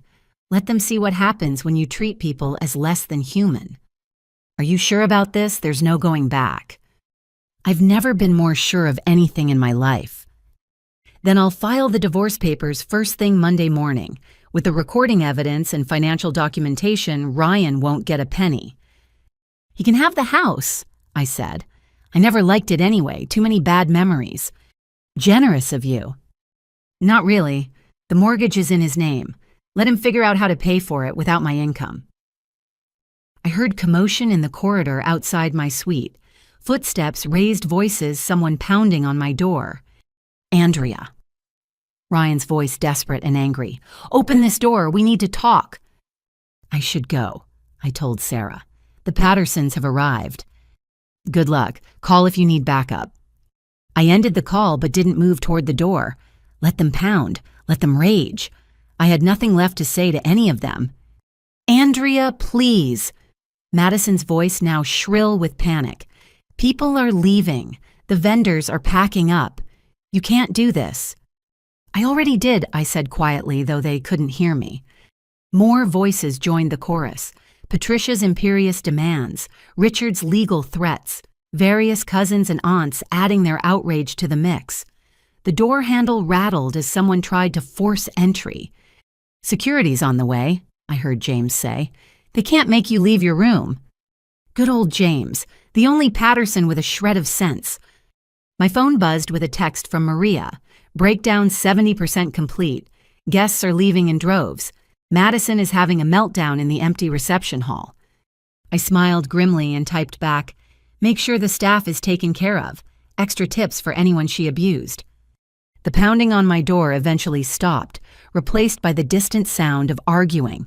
I ordered room service, changed into comfortable clothes, and settled in to watch the sunset over the Pacific. Below the reception terrace stood empty except for vendor trucks loading equipment. The fairy tale was over. My phone rang once more, an unknown number with a Connecticut area code. Curious, I answered. Is this Andrea Patterson?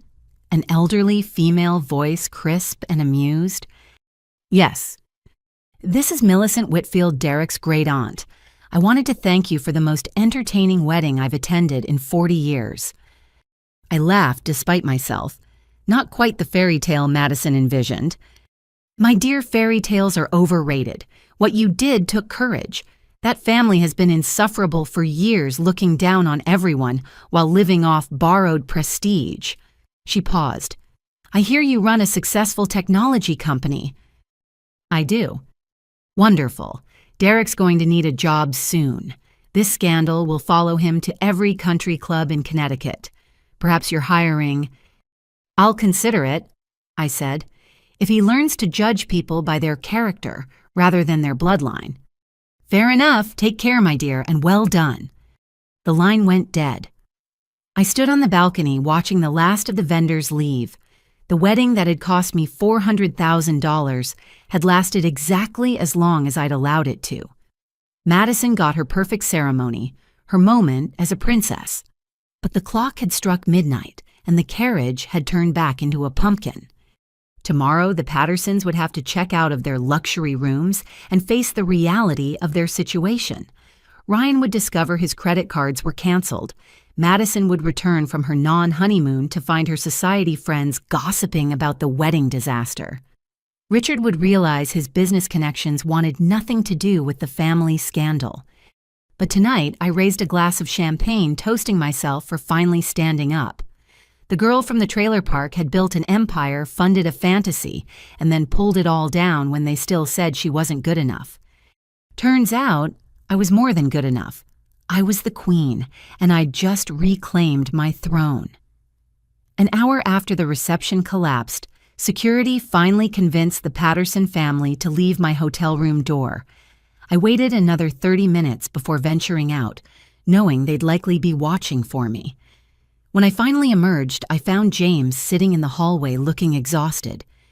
They're in the conference room downstairs, he said without preamble, waiting for you. Let them wait. He stood up, straightening his wrinkled tuxedo.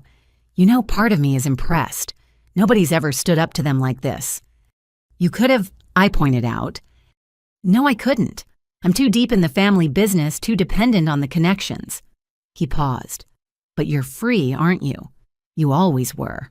We just couldn't see it. I studied my brother-in-law, perhaps seeing him clearly for the first time. Why are you really here, James?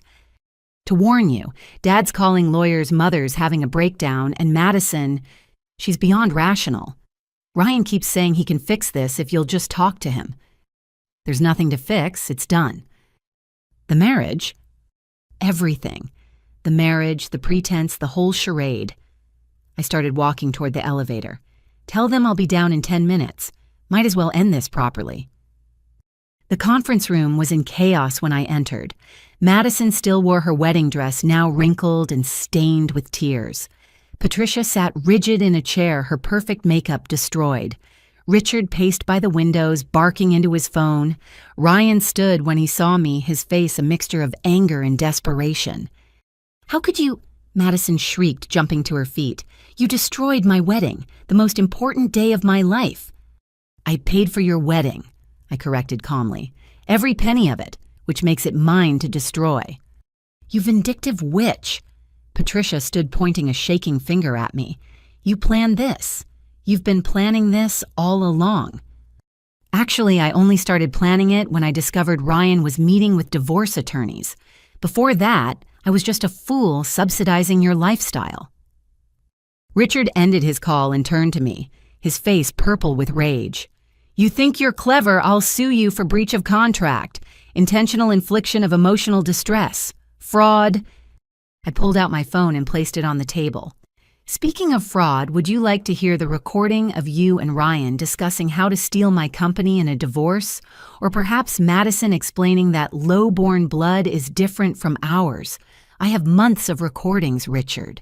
Every insult, every scheme, every moment your family plotted against me while spending my money." "You recorded us," Patricia gasped, "in our own home." "In my home, too. The one I paid for while Ryan pretended to have a job." I looked at my soon-to-be ex-husband. 8 months, Ryan. 8 months of lies while you spent $40,000 maintaining appearances. "I was trying to protect you," Ryan exploded. "Do you know what it's like to be a Patterson and fail to lose your job and know your whole family will see you as worthless?" "Do I know what it's like to be seen as worthless?" I laughed bitterly. "I've been treated as worthless by your family since the day we met. The difference is I proved them wrong. You proved them right." "Don't you dare." "What? Tell the truth." "Fine, let's have some truth." I opened my tablet and pulled up documents. "Here's the truth. TechFlow Solutions made $12 million last year. I built it from nothing while your family called me trailer trash. Here's more truth. Every vendor at this wedding has stories about Madison's cruelty. She made 3 different employees cry. She threatened to destroy small businesses over tissue paper colors." "They're lying," Madison protested. "I have written statements from 23 vendors and staff members," I continued, "all detailing verbal abuse threats and demands for unpaid labor. You're a monster, Madison, and everyone knows it." "How dare you?" Patricia stood to slap me, but I caught her wrist. "No more," I said firmly. "No more accepting your abuse because of some misguided idea about family harmony. You're nothing but bullies with trust funds, and even those are running out." "Please." Ryan's voice broke. "Andrea, please. Let's go somewhere private and talk. We can work this out." I released Patricia's wrist and faced my husband.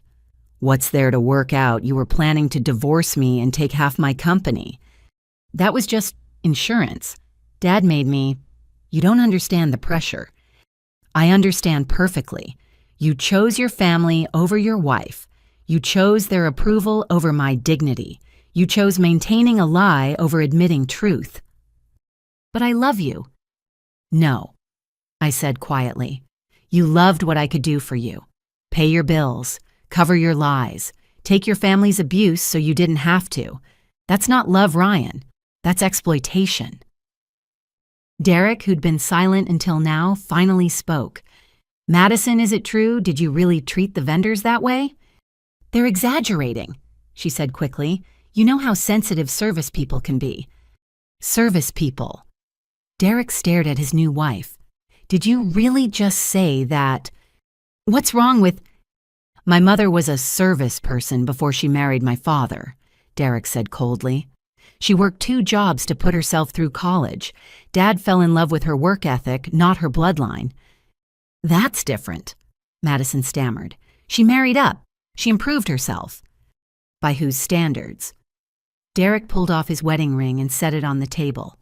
I thought I knew you, Madison, but the woman I married wouldn't mock someone for their background or abuse workers because she could. Derek, no. Madison lunged for him, but he stepped back. You can't leave me. We just got married. A marriage built on lies and cruelty. He looked at me. I apologize, Andrea. If I'd known, I never would have let this happen. My family doesn't behave this way. Your family has class, I said, something money can't buy. Richard slammed his hand on the table. Enough. This is all fixable. Derek, son, let's not make hasty decisions. Andrea, name your price. What will it take to make this go away? Go away. I smiled. This isn't going away, Richard. By tomorrow, everyone in Hartford will know the truth about the Patterson family. How you live beyond your means on other people's money. How you treat anyone you consider beneath you. How your golden boy has been unemployed for 8 months while his wife funded your lifestyle.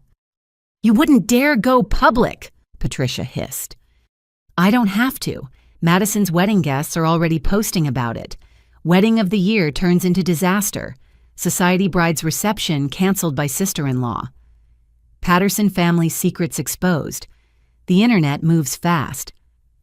I pulled up my phone showing them social media posts already going viral. Photos of the empty reception hall, videos of vendors packing up speculation about what caused the collapse. You've ruined us, Richard said, his voice hollow. Destroyed our reputation. You destroyed yourselves, I corrected. I just stopped enabling it. What do you want? Ryan asked desperately. The house money. What will make this stop? I want a divorce, I said simply. Uncontested. You get nothing from my company. You can have the house and its mortgage. I keep my business and my dignity. That's all. He looked stunned. That's everything. I picked up my phone. My lawyer will send papers Monday. Sign them and we're done. Fight me, and I release every recording, every document, every piece of evidence showing what frauds you all are. You can't threaten us, Patricia snarled. It's not a threat. It's a promise. I headed for the door, then paused. Oh, and Madison. That $50,000 in wedding gifts from the guests, I'll be donating it to a scholarship fund for first-generation college students, kids from trailer parks and working-class families. Your wedding will help people like me achieve their dreams. Isn't that lovely? Madison's scream followed me out the door, but I didn't look back. In the lobby, I found Maria boxing up the last of the wedding decor. How are you doing? I asked. She smiled tiredly. Better than the bride. Derek left with his family. Said he needs to think about an annulment. Good for him. The staff wanted me to thank you. The tips you authorized. Some of these kids will be able to pay off student loans. You changed lives tonight. They earned it dealing with Madison. Maria handed me a box. The cake topper. I thought you might want it. Symbolic, you know. I looked at the porcelain bride and groom, their faces frozen in perfect happiness. Then I dropped it in the nearest trash can. Some symbols need to be broken. I returned to my suite and found housekeeping had delivered a bottle of champagne with a note. Compliments of the staff. Thank you for treating us with respect. I poured a glass and stood on my balcony watching the moon rise over the ocean. My phone buzzed constantly with messages, but I ignored them all. Tomorrow would bring lawyers and logistics dividing assets and cutting ties. But tonight, I was free.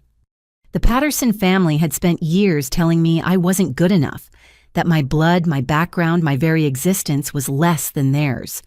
They'd used my success while denying my worth, taken my money while giving no respect. But in the end, their bloodline couldn't pay for a wedding. Their breeding couldn't build a business. Their superiority was as fake as Ryan's employment, as hollow as Madison's vows. I raised my glass to the ocean, toasting every girl from a trailer park who'd been told she wasn't enough, every woman who'd built her success while others took credit, every person who'd finally said no more to those who confused cruelty with class. The Pattersons thought they were royalty, but their kingdom was built on lies, and the peasant girl they'd mocked had just staged a revolution. Long live the Queen. By Sunday morning, the Patterson wedding disaster had become the scandal of the decade in Hartford society. I woke to hundreds of notifications on my phone and emails from reporters requesting comments. Someone had compiled videos from guests into a viral Twitter thread titled, "Real Housewives Could Never Society Wedding Implodes in Real Time." I ignored them all and ordered breakfast, enjoying my coffee while scrolling through the damage. The Hartford Courier had already posted a story, "Prominent Patterson Family Faces Scandal After Wedding Catastrophe." The comments section was brutal but honest, with many vendors finally feeling free to share their own Patterson horror stories. My phone rang. Janet, my CFO. "Good morning, boss. I'm guessing you've seen the internet." Hard to miss. How are we handling it from a company perspective? I've drafted a statement confirming that TechFlow Solutions has no connection to Patterson family businesses and operates independently. Simple, clean, no commentary on personal matters. Perfect. Send it if anyone asks. How's the scholarship fund setup going? Already in motion. The Madison Patterson Wedding Fund for first-generation students. I love the irony. She wanted her wedding to be memorable. Now it will help deserving kids for years to come. After breakfast, I packed my belongings and prepared to check out. My flight wasn't until evening, but I wanted to leave the resort before any more confrontations. As I zipped my suitcase, someone knocked softly on my door. "Andrea, it's James. I'm alone." I opened the door to find my brother-in-law looking haggard. His tuxedo was gone, replaced by jeans and a wrinkled polo shirt. "Can I come in just for a minute?" I stepped aside. He entered and stood awkwardly by the window, clearly struggling with what to say. "Derek filed for annulment this morning." He finally began. "His family's lawyers are claiming fraud. Madison never told him she wasn't paying for the wedding. That's between them. She's destroyed, locked herself in her room, won't speak to anyone except to scream about suing you." "Let her try. I have receipts for everything." James nodded slowly. "You know, I used to wonder why you stayed, why you put up with us. The comments, the exclusion, the constant reminders that you weren't quite good enough. And I thought it was because you needed us, our connections, our name, our world." He laughed bitterly. "But you never needed any of it, did you? You stayed for Ryan. You loved him." "I loved who I thought he was." "Yeah." James stared out at the ocean. "We all became who our parents expected us to be. Ryan, the golden boy who couldn't admit failure. Madison, the princess who confused cruelty with class. Me, the spare heir who goes along to get along." "You could still change." "Maybe, but first I need to tell you something." He turned to face me.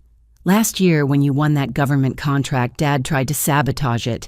He had connections at the Pentagon, wanted to prove you couldn't succeed without the Patterson name, but you won anyway on merit." I wasn't surprised, just disappointed. "Why are you telling me this?" "Because you deserve to know the truth, all of it, and because I'm sorry. Not just for that, but for every time I stood silent while they diminished you. Every family dinner where you were insulted. Every celebration where your achievements were dismissed. Thank you for that." He headed for the door, then paused. "For what it's worth, you're the most successful person I know, not just financially, but as a human being. You built something real while we just inherited illusions." After he left, I finished packing and checked out. The resort staff was exceptionally kind, several stopping to thank me again for the generous tips. At the airport, I settled into the first-class lounge and finally checked my messages. 17 voicemails from Ryan, ranging from anger to bargaining to tears. I deleted them all unheard. 43 texts from Madison, all variations of threats and insults. Delete. One message from Patricia, a voice message I played out of curiosity. "You horrible, vindictive creature," her recorded voice hissed. "You've destroyed a family legacy that took generations to build. Ryan is broken. Madison's marriage is over. Our name is ruined. I hope you're satisfied with your petty revenge." I smiled and deleted that too. Petty revenge would have been spilling wine on Madison's dress or giving a mean toast. This was justice served at exactly the right temperature. The flight home was peaceful. I used the time to review acquisition proposals for TechFlow and plan our next quarter.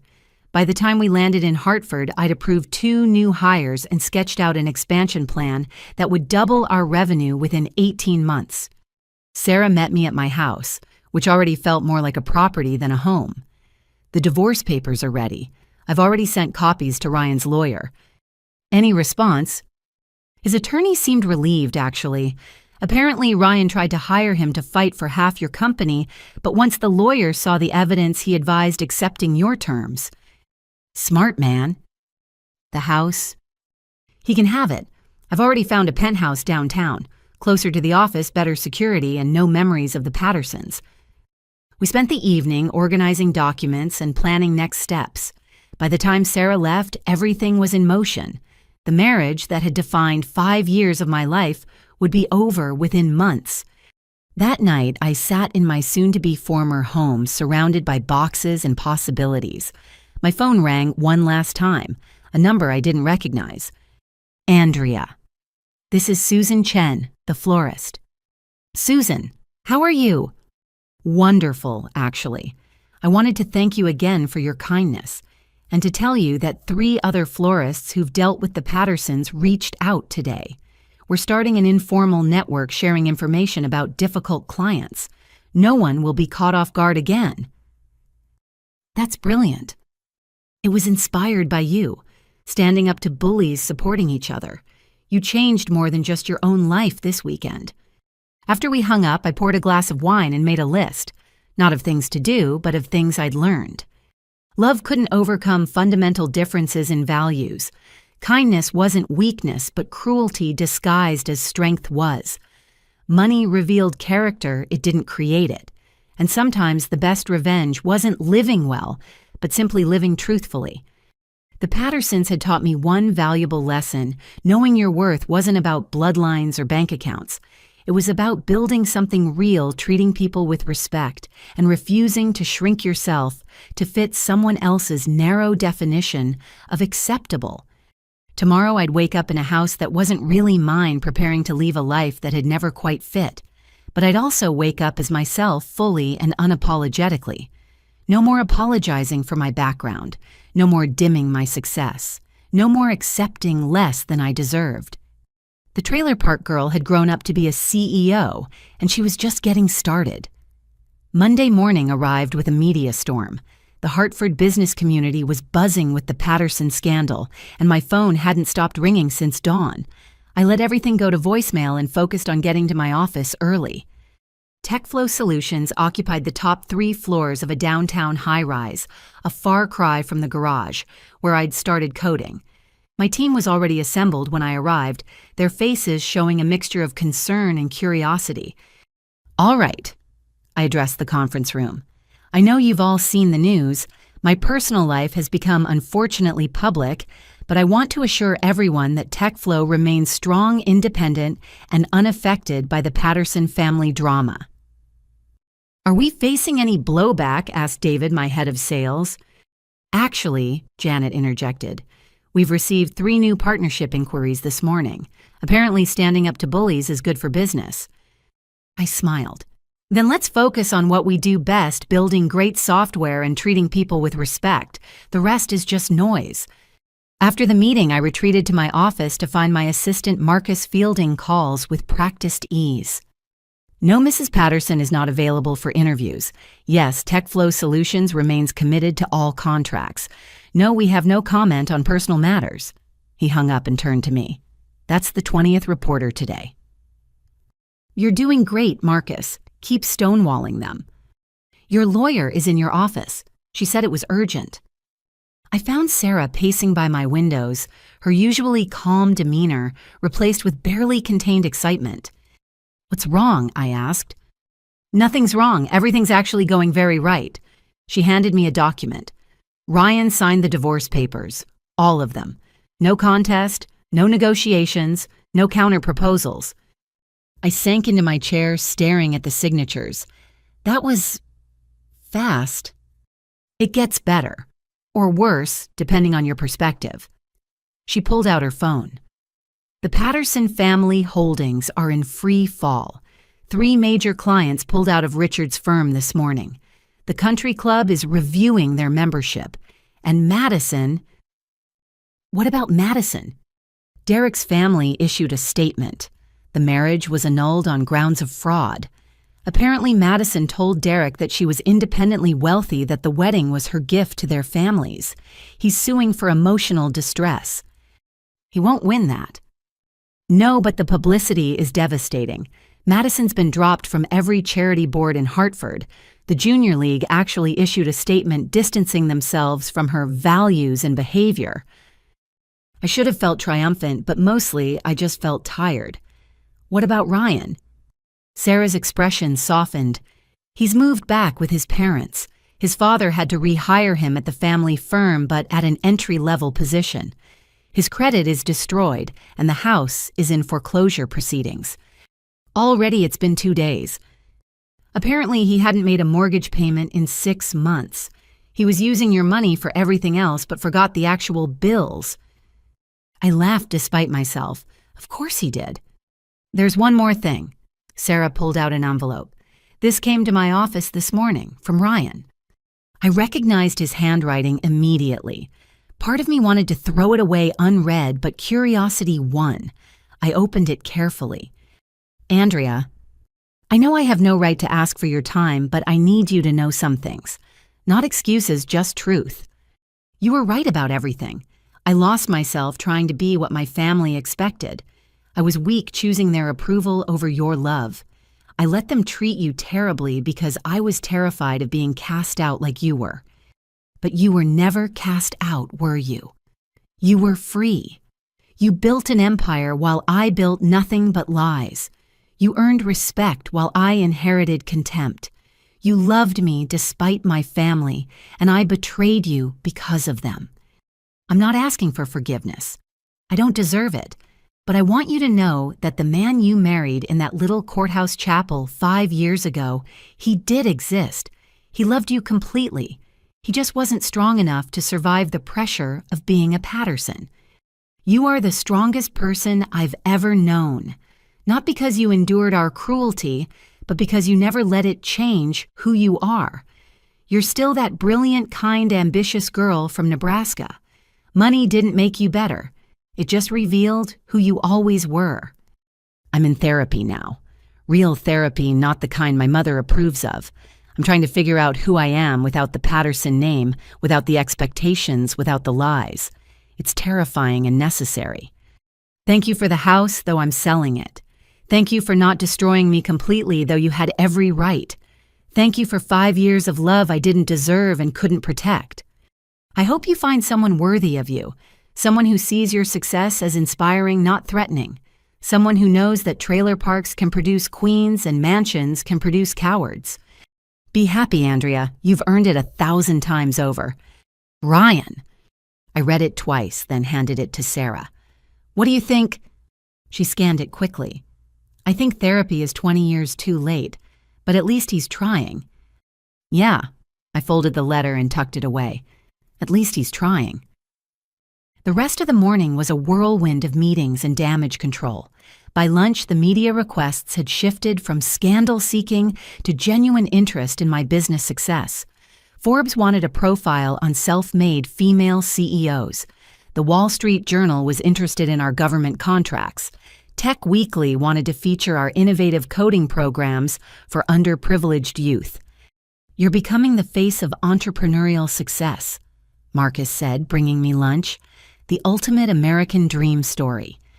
Just yesterday, I was the villain who ruined a fairy tale wedding. The internet has a short memory. Today, you're the hero who stood up to entitled elitists. My phone buzzed with a text from an unknown number. I almost ignored it, then saw the preview. This is Derek Whitfield. I opened it fully. This is Derek Whitfield. I wanted to apologize personally for my family's part in Saturday's events. Would you be available for coffee? I have a business proposition. Interesting. I showed it to Marcus, who raised an eyebrow. The annulled groom wants to meet, apparently. Could be a trap, or he could be genuinely interested in business. I thought about Derek's reaction at the wedding, his genuine surprise at Madison's behavior. Set it up for tomorrow, somewhere public. Let's see what he wants. That afternoon, I met with my development team about our new AI integration project. It felt good to focus on building, rather than destroying, creating, rather than canceling. This was my real life, my true passion. The Patterson drama was just a detour. Around 4 o'clock, Marcus knocked on my door. "You have a visitor. She doesn't have an appointment, but she says it's important." "Who?" "Patricia Patterson." I sat back stunned. My mother-in-law is here. Former mother-in-law. Should I send her away? I considered it, then shook my head. No, give me 5 minutes, then send her in. And Marcus, stay close. Patricia entered my office like a queen in exile. Her usual designer suit was impeccable, but her face showed the strain of recent events. She sat without invitation, studying my office with obvious surprise.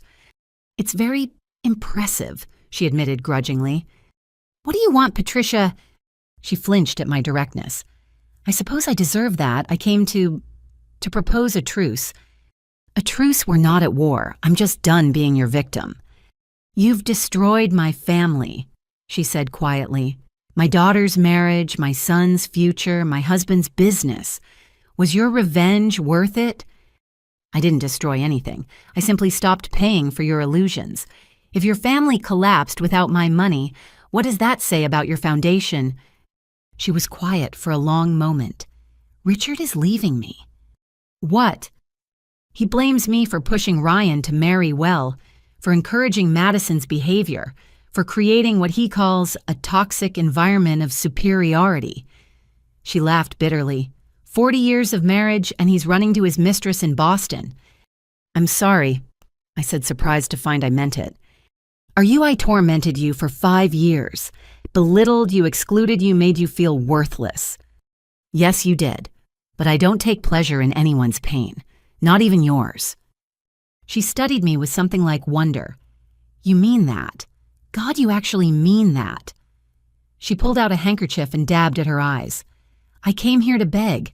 Can you imagine a Patterson begging? What could you possibly want from me? Madison needs help, real help. She's had a breakdown. The doctors say it's been building for years. The perfectionism, the cruelty, the desperate need to be superior. It all came from me." Her voice broke. "I created a monster because I was one myself." "What kind of help?" "Financial. The treatment facility is expensive and with Richard freezing assets." She trailed off, unable to finish. I leaned back, processing this reversal.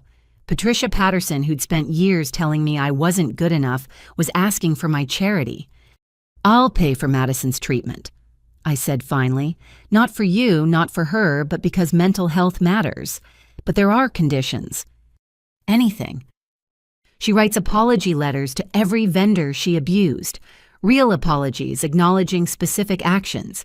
You do the same for every person you've treated as beneath you, starting with my parents. Patricia's face went white. "Your parents?" "The factory worker and the waitress you mocked at our wedding. The people whose genetics you found so offensive. They're retired now, living in Florida on their savings and my success. They deserve to hear that their daughter was never less than anyone else." Yes, you're right. And Patricia, get help for yourself too. Whatever made you believe that bloodlines determine worth, whatever insecurity drove you to crush others, to feel tall, deal with it. Or you'll end up alone, surrounded by the ashes of bridges you burned. She stood shakily. "You're a remarkable woman, Andrea. I was too blind to see it." "No," I corrected.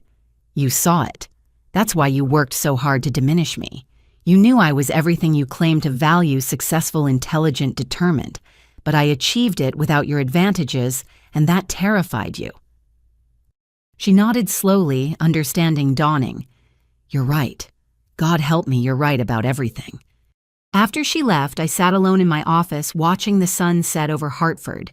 the city I'd conquered through hard work and determination, not birthright or connections. In 1 week, everything had changed. The Patterson dynasty had crumbled. My marriage was over. My business was thriving. And I was finally completely, unapologetically myself. My phone rang. Janet's name appeared on the screen. "Hey boss, just wanted to let you know the scholarship fund is officially established. The first recipients will be announced next month. From Madison's wedding fund. Every penny, $50,000 in gifts plus your additional contribution. We can fund 10 full rides to state schools." I smiled, thinking about kids like me getting their chance.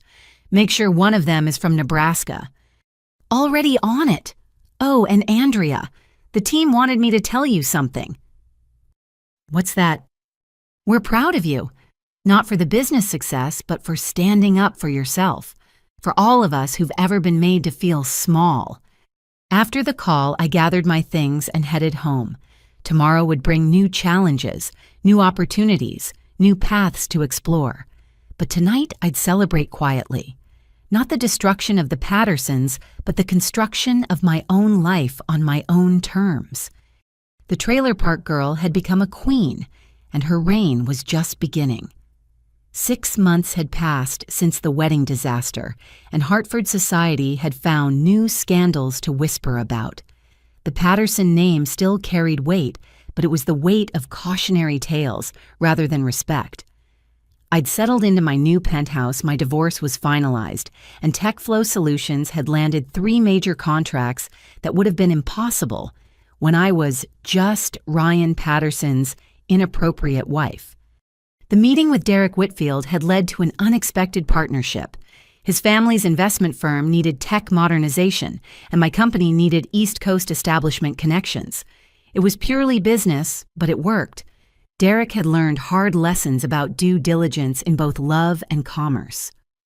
On a crisp October morning, I was reviewing quarterly reports when Marcus knocked on my door.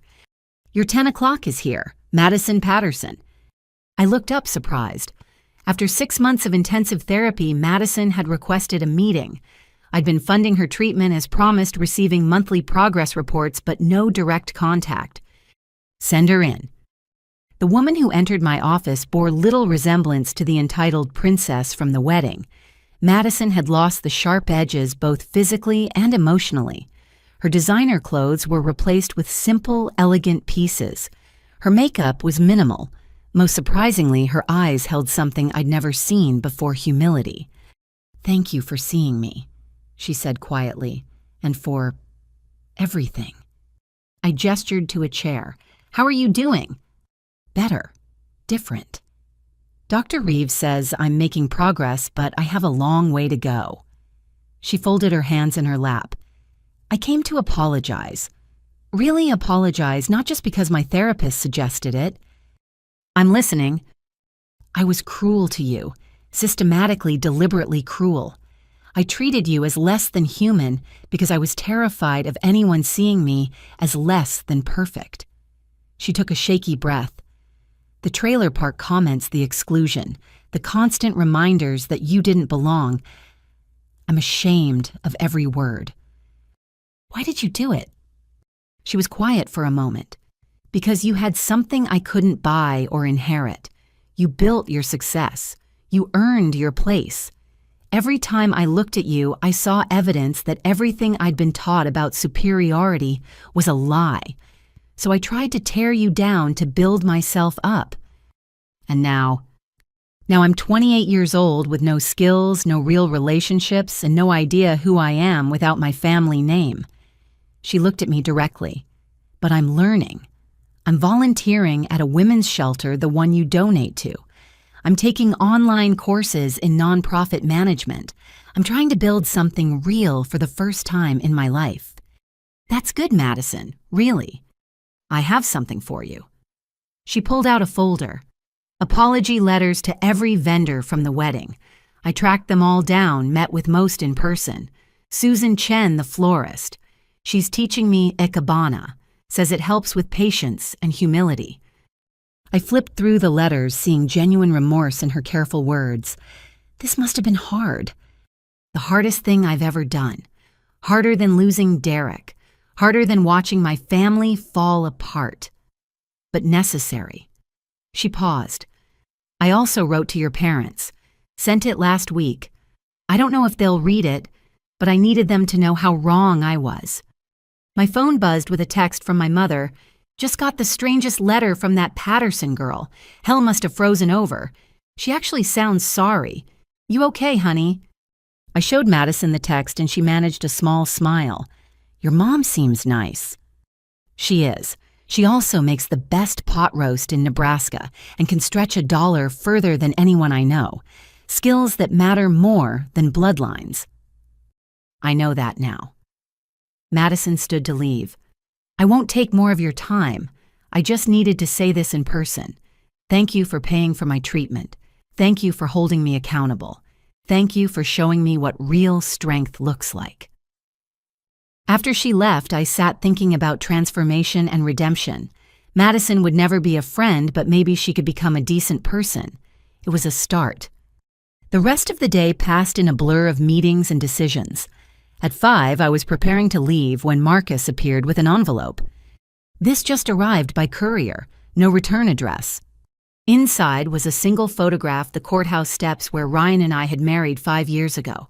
On the back in Ryan's handwriting, the only real thing I ever did. Be happy, A. I stared at the photo, remembering that day. We'd been so young, so convinced that love could overcome any obstacle. In a way, we'd been right. Love had overcome everything, just not in the way we'd expected. My love for myself had finally overcome their attempts to diminish me. That evening, I attended a charity gala for the scholarship fund. The first recipients had been selected 10 bright kids from working-class families, all heading to college with full rides. I sat at the head table, no longer relegated to the back corner, and watched their faces shine with possibility. Excuse me, Ms. Patterson. A young woman approached, clutching an acceptance letter. I'm Emma Rodriguez. I'm one of the scholarship recipients. I just wanted to thank you. My parents clean offices at night. No one in my family has ever been to college before. What are you planning to study? Computer science. I want to build things, create things, like you did. Then you will, I said firmly. Hard work, determination, and refusing to let anyone tell you that you don't belong. That's all it takes. As Emma walked away, beaming, James Patterson appeared at my elbow. He looked healthier than he had 6 months ago, clearer somehow. Quite a transformation, he said, gesturing to the event. From Madison's wedding disaster to this. How are you, James? Employed, surprisingly. After Dad fired me for disloyalty, I got a job with a startup. Actual work for actual pay. It's terrifying and wonderful. He paused. I heard you paid for Madison's treatment. She's family, or was. Either way, she needed help. You're a better person than any of us deserved. He raised his glass. To the Queen of Hartford, long may she reign. I clinked glasses with him, then watched him disappear into the crowd. The Pattersons were scattered now, each finding their own path away from the toxic legacy of superiority. Richard in Boston with his mistress learning that money without respect bought very little. Patricia in therapy writing apology letters to a lifetime of people she'd wronged. Madison rebuilding herself from scratch. James working for a living. And Ryan, he's doing better, James had told me earlier. Still in therapy, still at Dad's firm, but actually working. He sold the house lives in a small apartment downtown. Says he's learning to be himself for the first time. The gala continued late into the evening. Business leaders who'd once ignored me now sought my opinion. Journalists wanted to profile my company. Young entrepreneurs asked for advice. I gave it freely, remembering what it felt like to be hungry for guidance and getting only condescension. As I was leaving, I spotted a familiar face by the valet stand. Susan Chen, the florist, dressed elegantly and chatting with other business owners. Andrea. She hugged me warmly. Did you hear I got the contract for the governor's ball? Beating out 3 bigger firms. They said my work at the Patterson wedding, even with the cancellation, showed grace under pressure. You deserve it, Susan. Your work is art. It's more than that. After you stood up to them, everything changed. People stopped accepting abuse from wealthy clients. We have standards now, contracts with dignity clauses. You started something. I drove home through Hartford's quiet streets thinking about ripple effects. One person standing up, refusing to accept less than they deserved, inspiring others to do the same. The Pattersons had thought they were teaching me my place. Instead, they'd taught me my power. My penthouse was peaceful, filled with plants and books and art chosen for joy rather than status. No antique furniture with pedigrees longer than histories. No portraits of stern ancestors judging from gilded frames. Just space and light and possibility.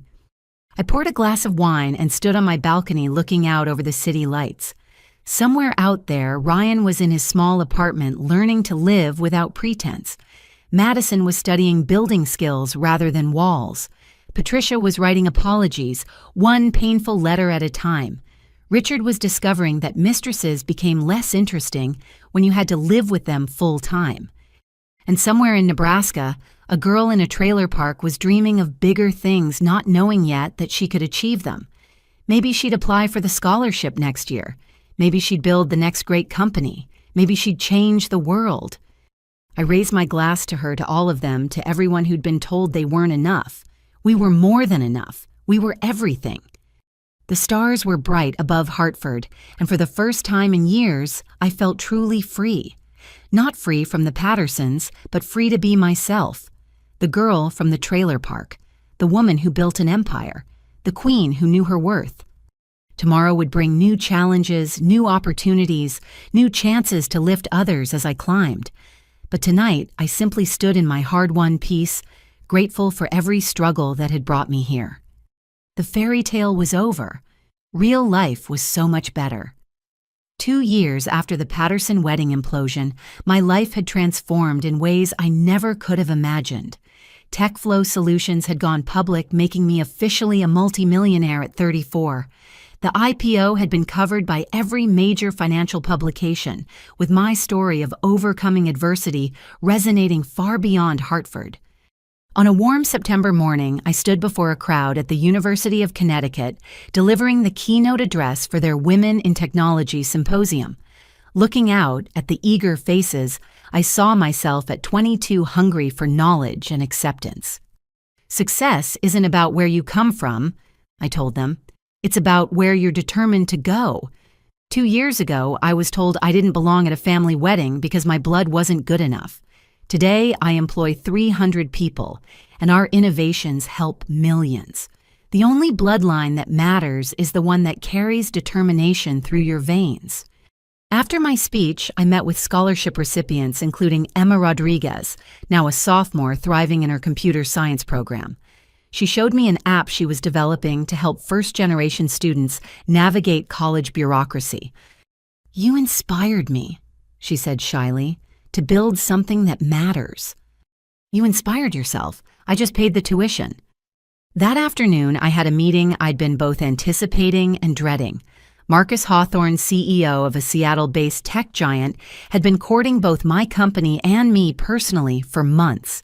He was brilliant, kind, and refreshingly direct, everything Ryan had pretended to be.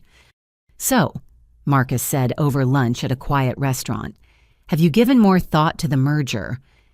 "The business merger or the personal one?" I asked, glancing at the way his eyes crinkled when he smiled. "Both ideally, though I understand they're separate decisions." I'd met Marcus at a tech conference 6 months earlier. He'd approached me after my panel on ethical AI, engaging in a debate that lasted through dinner and into the early morning. He knew my history, had Googled the Patterson scandal, and didn't care except to admire how I'd handled it. "I need more time," I said honestly. "My last merger didn't go well." "Your last merger was with someone who saw you as an asset to exploit. I see you as a partner to cherish." He leaned forward. "I don't need your money, Andrea. I don't need your connections. I just need you brilliant and fierce and unwilling to settle for less than you deserve." "You've been reading too many romance novels." "Actually, I've been reading your code. The elegance of your algorithms is poetry." He grinned. "Though I admit the woman who wrote them is even more impressive." That evening, I attended the opening of the Chen Family Florist Academy, Susan's new venture teaching floral design to disadvantaged youth. The building was beautiful, purchased with a combination of her savings and a small business grant from the scholarship fund. "None of this would have happened without you," Susan said, squeezing my hand. "You did the work. I just refused to let Madison destroy you. No, you showed us that we had power too, that we didn't have to accept abuse because someone had money." She gestured to her students, young people learning both art and business. "Every one of them knows their worth because you taught us ours." As I was leaving, my phone buzzed with a text from a number I hadn't seen in over a year. "Andrea, I know I have no right to contact you, but I wanted you to know I just made partner at a firm in Chicago. A real position earned through actual work. Thank you for forcing me to become real. Ryan." I stared at the message, feeling a complex mix of emotions. Pride that he'd found his way, sadness for what we'd lost, relief that we'd both moved beyond the toxic dynamics that had nearly destroyed us. "Good for you," I typed back. "Be happy. You too, you deserve everything good." I deleted the conversation and drove home, finding Marcus waiting in my lobby with takeout from my favorite Thai place. "Thought you might be hungry after the event," he said. "Plus I have a presentation to make." "A presentation, it's 8 p.m. The best ideas don't follow business hours." In my penthouse, he set up his laptop while I changed into comfortable clothes. His presentation was titled, "Why Andrea Patterson Should Take a Chance on Love Again, a Data-Driven Analysis." "You're ridiculous," I laughed. "I prefer thorough." He clicked through slides showing compatibility metrics, shared values assessments, and projected happiness indicators. As you can see, the data supports a positive outcome. What about the Patterson factor? The baggage, the trust issues, the fact that I've been married before? He closed the laptop and took my hands. "Everyone has baggage. Yours just made headlines. But you handled it with grace, humor, and strength. You didn't let it make you bitter or closed off. That's remarkable." "I was bitter for a while." "But you channeled it into positive change. The scholarship fund has helped 50 students now. Your mentorship program has launched 12 new businesses. You turned pain into purpose." He squeezed my hands gently. "I'm not Ryan. I don't need you to be less so I can feel like more. Your success inspires me to reach higher." I thought about walls and trust, about second chances and new beginnings. "One date," I said finally. "A real date, not a business dinner that turns personal." His smile could have powered the city. "I'll pick you up Saturday at 7. Wear something comfortable. We're going kayaking." "Kayaking? You mentioned you loved being on the water but never had time. I thought we'd watch the sunset from the Connecticut River." After he left, I called my mother, who'd been asking about that nice Marcus boy for months. "I'm going on a date," I told her. "About time you've been alone long enough. Not every man is a Patterson." "I know, it's just scary opening up again."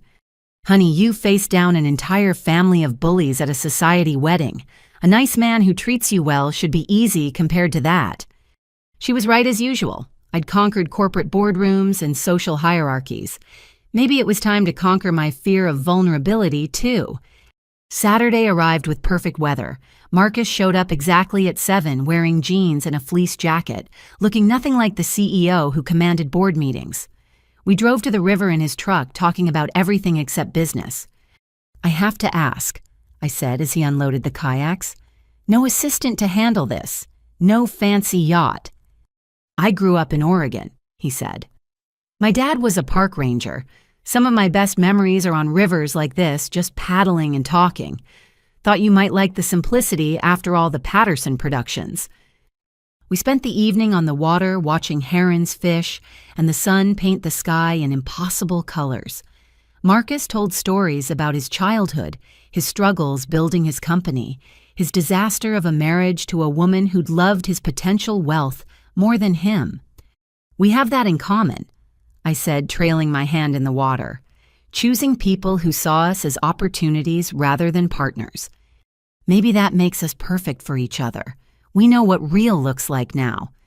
As darkness fell, we floated side by side looking at the stars reflected in the calm water. It was peaceful in a way my life hadn't been for years. No pretense, no performance, just two people sharing a moment. I could get used to this, I admitted. The kayaking or the company, both. He reached over and took my hand, our kayaks drifting together. I'm patient, Andrea. However long it takes for you to trust again, I'll be here, building my own empire while admiring yours. Back at my penthouse, he walked me to my door like we were teenagers. Thank you for taking a chance, he said softly. Thank you for making it feel safe to try. He kissed me then, gentle and sure, nothing like the desperate passion Ryan and I had mistaken for love. This was calmer, deeper, a beginning, rather than a race to somewhere. After he left, I stood on my balcony thinking about cycles and growth. 2 years ago, I'd stood on a different balcony watching my marriage implode in Hawaii. I thought it was an ending, but it had been a transformation. The Pattersons had given me an inadvertent gift. By showing me what I didn't want, they'd clarified what I did. A partner who celebrated my success. A family earned through respect rather than blood. A life built on truth rather than appearances. My phone buzzed with a text from Madison. Saw your keynote online. You were amazing. Thank you for showing me strength isn't about stepping on others but lifting them up. Graduating next month with my nonprofit management degree. Would love you to come if you're willing. I'll be there, I typed back. Another text from Patricia. Richard had a heart attack. Minor but scary. In the hospital, he asked for you. Says he owes you an apology. No obligation, just passing along the message. I sighed, considering. Tomorrow I'd visit Richard. Not for him, but for closure. Maybe forgiveness wasn't about absolving others, but about freeing yourself from the weight of anger. Tonight, though, I was exactly where I needed to be. Successful on my own terms. Open to love, but not desperate for it. Surrounded by people who valued authenticity over artifice. The trailer park girl had become a tech mogul. The discarded wife had become a sought-after partner. The woman deemed not good enough had become the standard others aspired to reach.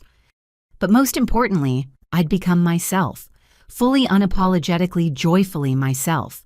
And that was worth more than all the Patterson money and status in the world. The stars were bright above Hartford, and life was full of possibility. I raised a glass of wine to the night sky, toasting new beginnings and the courage to embrace them. The best chapter was just beginning. 5 years had passed since the Patterson wedding disaster, and I stood at another altar this time as a bride who'd chosen her own path.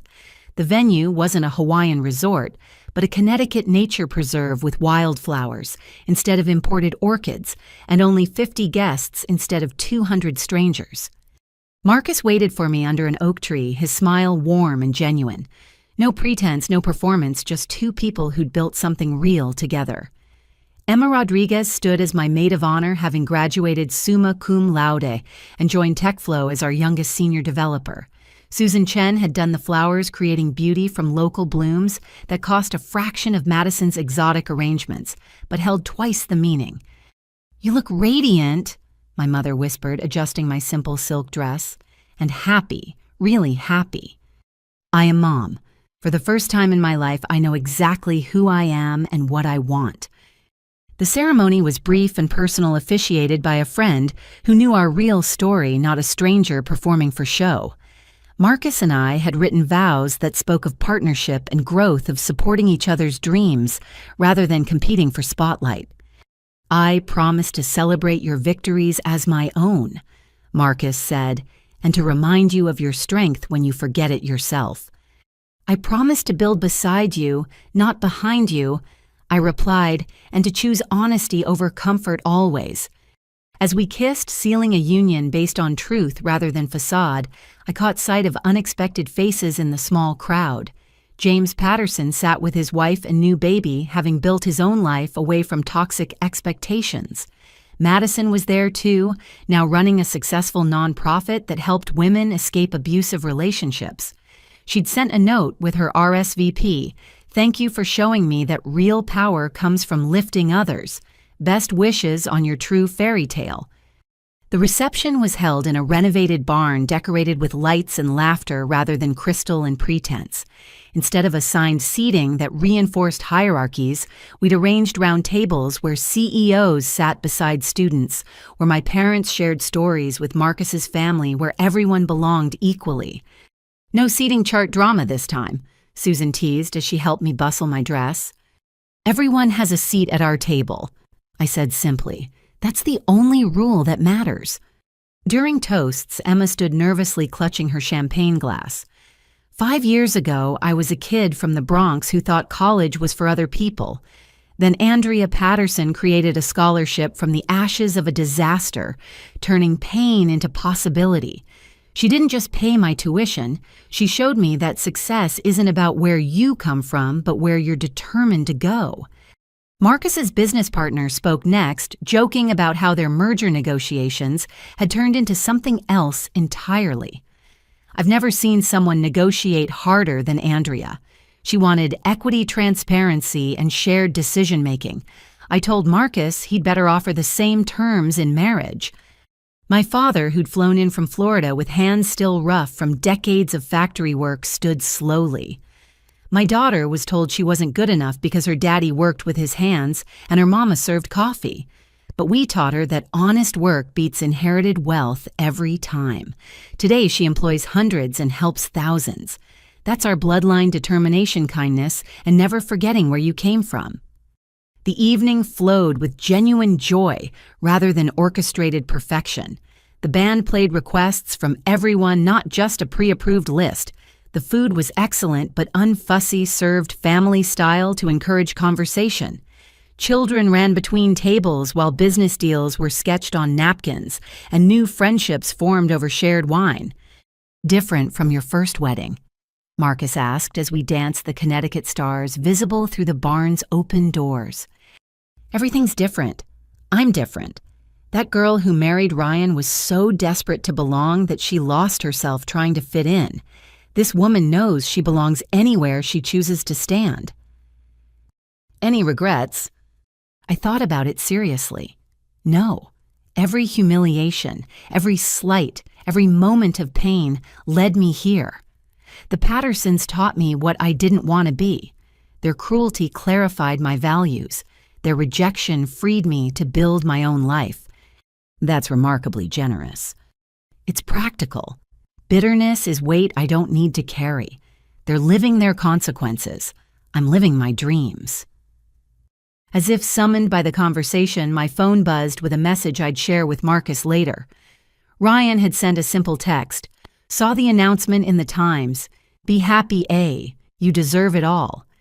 He'd found his own path working at a small firm in Chicago, dating a teacher who knew his whole story and loved him anyway. The golden boy facade was gone, replaced by something more sustainable. We'd never be friends, but we'd both learned from our mutual destruction. Near midnight, as guests began departing, Patricia Patterson approached hesitantly. She'd aged considerably, her perfect facade softened by therapy and genuine remorse. Andrea, thank you for letting Madison invite me. I didn't expect. Everyone deserves second chances, Patricia, even former monsters-in-law. She smiled weakly at the joke. I wanted to give you this. She handed me an envelope. It's not a wedding gift, it's overdue. I opened it after she left, finding a check for $400,000 and a note, repayment for the wedding that taught us all who we really were. The interest is an apology that can never be adequate. Use it to help another girl who's been told she's not enough, with respect and remorse, Patricia. That's unexpected, Marcus said, reading over my shoulder. She's been working with Madison's nonprofit. Apparently, she's become their biggest donor and volunteer. People can change. Speaking of change, Marcus pulled me onto the dance floor for one last song. Ready for our next adventure? We'd decided to honeymoon not at a 5-star resort, but volunteering with a tech education program in Kenya, teaching coding to kids who reminded us of our younger selves, hungry for knowledge and opportunity. Ready for anything, I said, meaning it. As the evening ended and we prepared to leave, I stood outside the barn looking at the scene we'd created. My two worlds had merged: the scrappy girl from Nebraska and the successful CEO, the discarded first wife, and the cherished partner, the one who didn't belong and the one who created belonging for others. "Hey," a young woman approached shyly. "I'm Sarah. I'm starting at UConn this fall with one of your scholarships. I just wanted to say thank you. My mom cleans houses and my dad drives trucks. No one thought I'd make it to college." "What are you studying?" "Business. I want to start a company someday, like you did." She hesitated. "Do you have any advice?" I thought about everything I'd learned, all the pain and triumph distilled into wisdom. Don't let anyone else define your worth. Not family, not society, not even success. Build something real. Treat people with respect, and remember that the best revenge isn't living well. It's living authentically. That's it. That's everything. She thanked me and ran back to her parents, who stood proudly at the edge of the parking lot in their best clothes. I recognized the look in their eyes, hope mixed with determination, the same look my parents had worn at every school event, every small victory on the way up. Marcus found me there, wrapping his arms around me from behind. "Ready to go, Mrs. Hawthorne Patterson." We'd both kept our names adding each other's, rather than erasing our histories. Another small rebellion against tradition, another choice that honored who we really were. "Ready," I said, leaning into his warmth. As we drove away, I thought about the journey from that Hawaiian disaster to this Connecticut triumph. The Pattersons had tried to teach me I was less than them, but they'd actually taught me I was more than their narrow definitions. They'd shown me that inherited privilege was hollow compared to earned success, that cruelty disguised as class fooled only those who participated in it. But most importantly, they'd taught me that low-born blood was a badge of honor. It meant you'd fought for every achievement. It meant you understood struggle and celebrated others who overcame. It meant you built rather than inherited, created rather than consumed. My phone lit up with messages from scholarship recipients, employees, and friends who'd followed the wedding on social media. Each one a reminder that success wasn't measured in exclusion, but in inclusion, not in stepping on others, but in lifting them up. "What are you thinking about?" Marcus asked as we pulled onto the highway. "How different this feels. Last time I was trying to prove I belonged. This time I know I do. Everywhere and anywhere I choose." "And where do you choose?" "Right here, building something real with someone who sees me as a partner, not a prize. Creating opportunities for kids who've been told they're not enough. Living proof that bloodlines don't determine worth, choices do." He squeezed my hand. "For what it's worth, I think you've got the best bloodline of all. The kind that fights, builds, and never forgets to help others climb." We drove through the night toward our future two people who'd learned that real love wasn't about fairy tales or perfect weddings, but about choosing each other flaws and all every single day. Behind us, the reception barn glowed with the last of the cleanup, Susan and her team carefully preserving the flowers that would brighten a women's shelter tomorrow. The leftover food would feed a homeless kitchen. The decorations would be donated to a community center. Nothing wasted, everything shared. Beauty with purpose. My first wedding had cost $400,000 and lasted 50 minutes. This one had cost $40,000 and would last a lifetime. The difference wasn't in the price, but in the foundation: truth instead of lies, partnership instead of performance, love instead of transaction. As the Connecticut hills gave way to highway, I closed my eyes and smiled.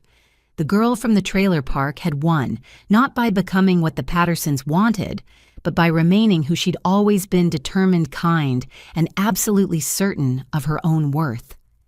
"Thank you," I whispered to the universe, to the Pattersons, to everyone who'd told me I wasn't enough. They'd been wrong. I wasn't just enough, I was everything. And this time, I'd married someone who knew it too. Dear readers, if you've ever been told your blood isn't good enough, your background isn't impressive enough, or your dreams aren't realistic enough, I hope Andrea's story reminds you that they're wrong. Success isn't inherited, it's built. Worth isn't determined by birthright, it's proven by action. And the best revenge against those who try to diminish you isn't anger, its excellence. What's your story of overcoming those who said you weren't enough? Share in the comments below and let's celebrate every person who's built their own throne instead of inheriting one. Like this video, if Andrea's triumph resonated with you, subscribe for more stories of underdogs who became champions and share this with someone who needs to remember their worth today. Thank you for joining me on this journey from rejection to redemption. Remember, you don't need anyone's permission to be extraordinary. You already are.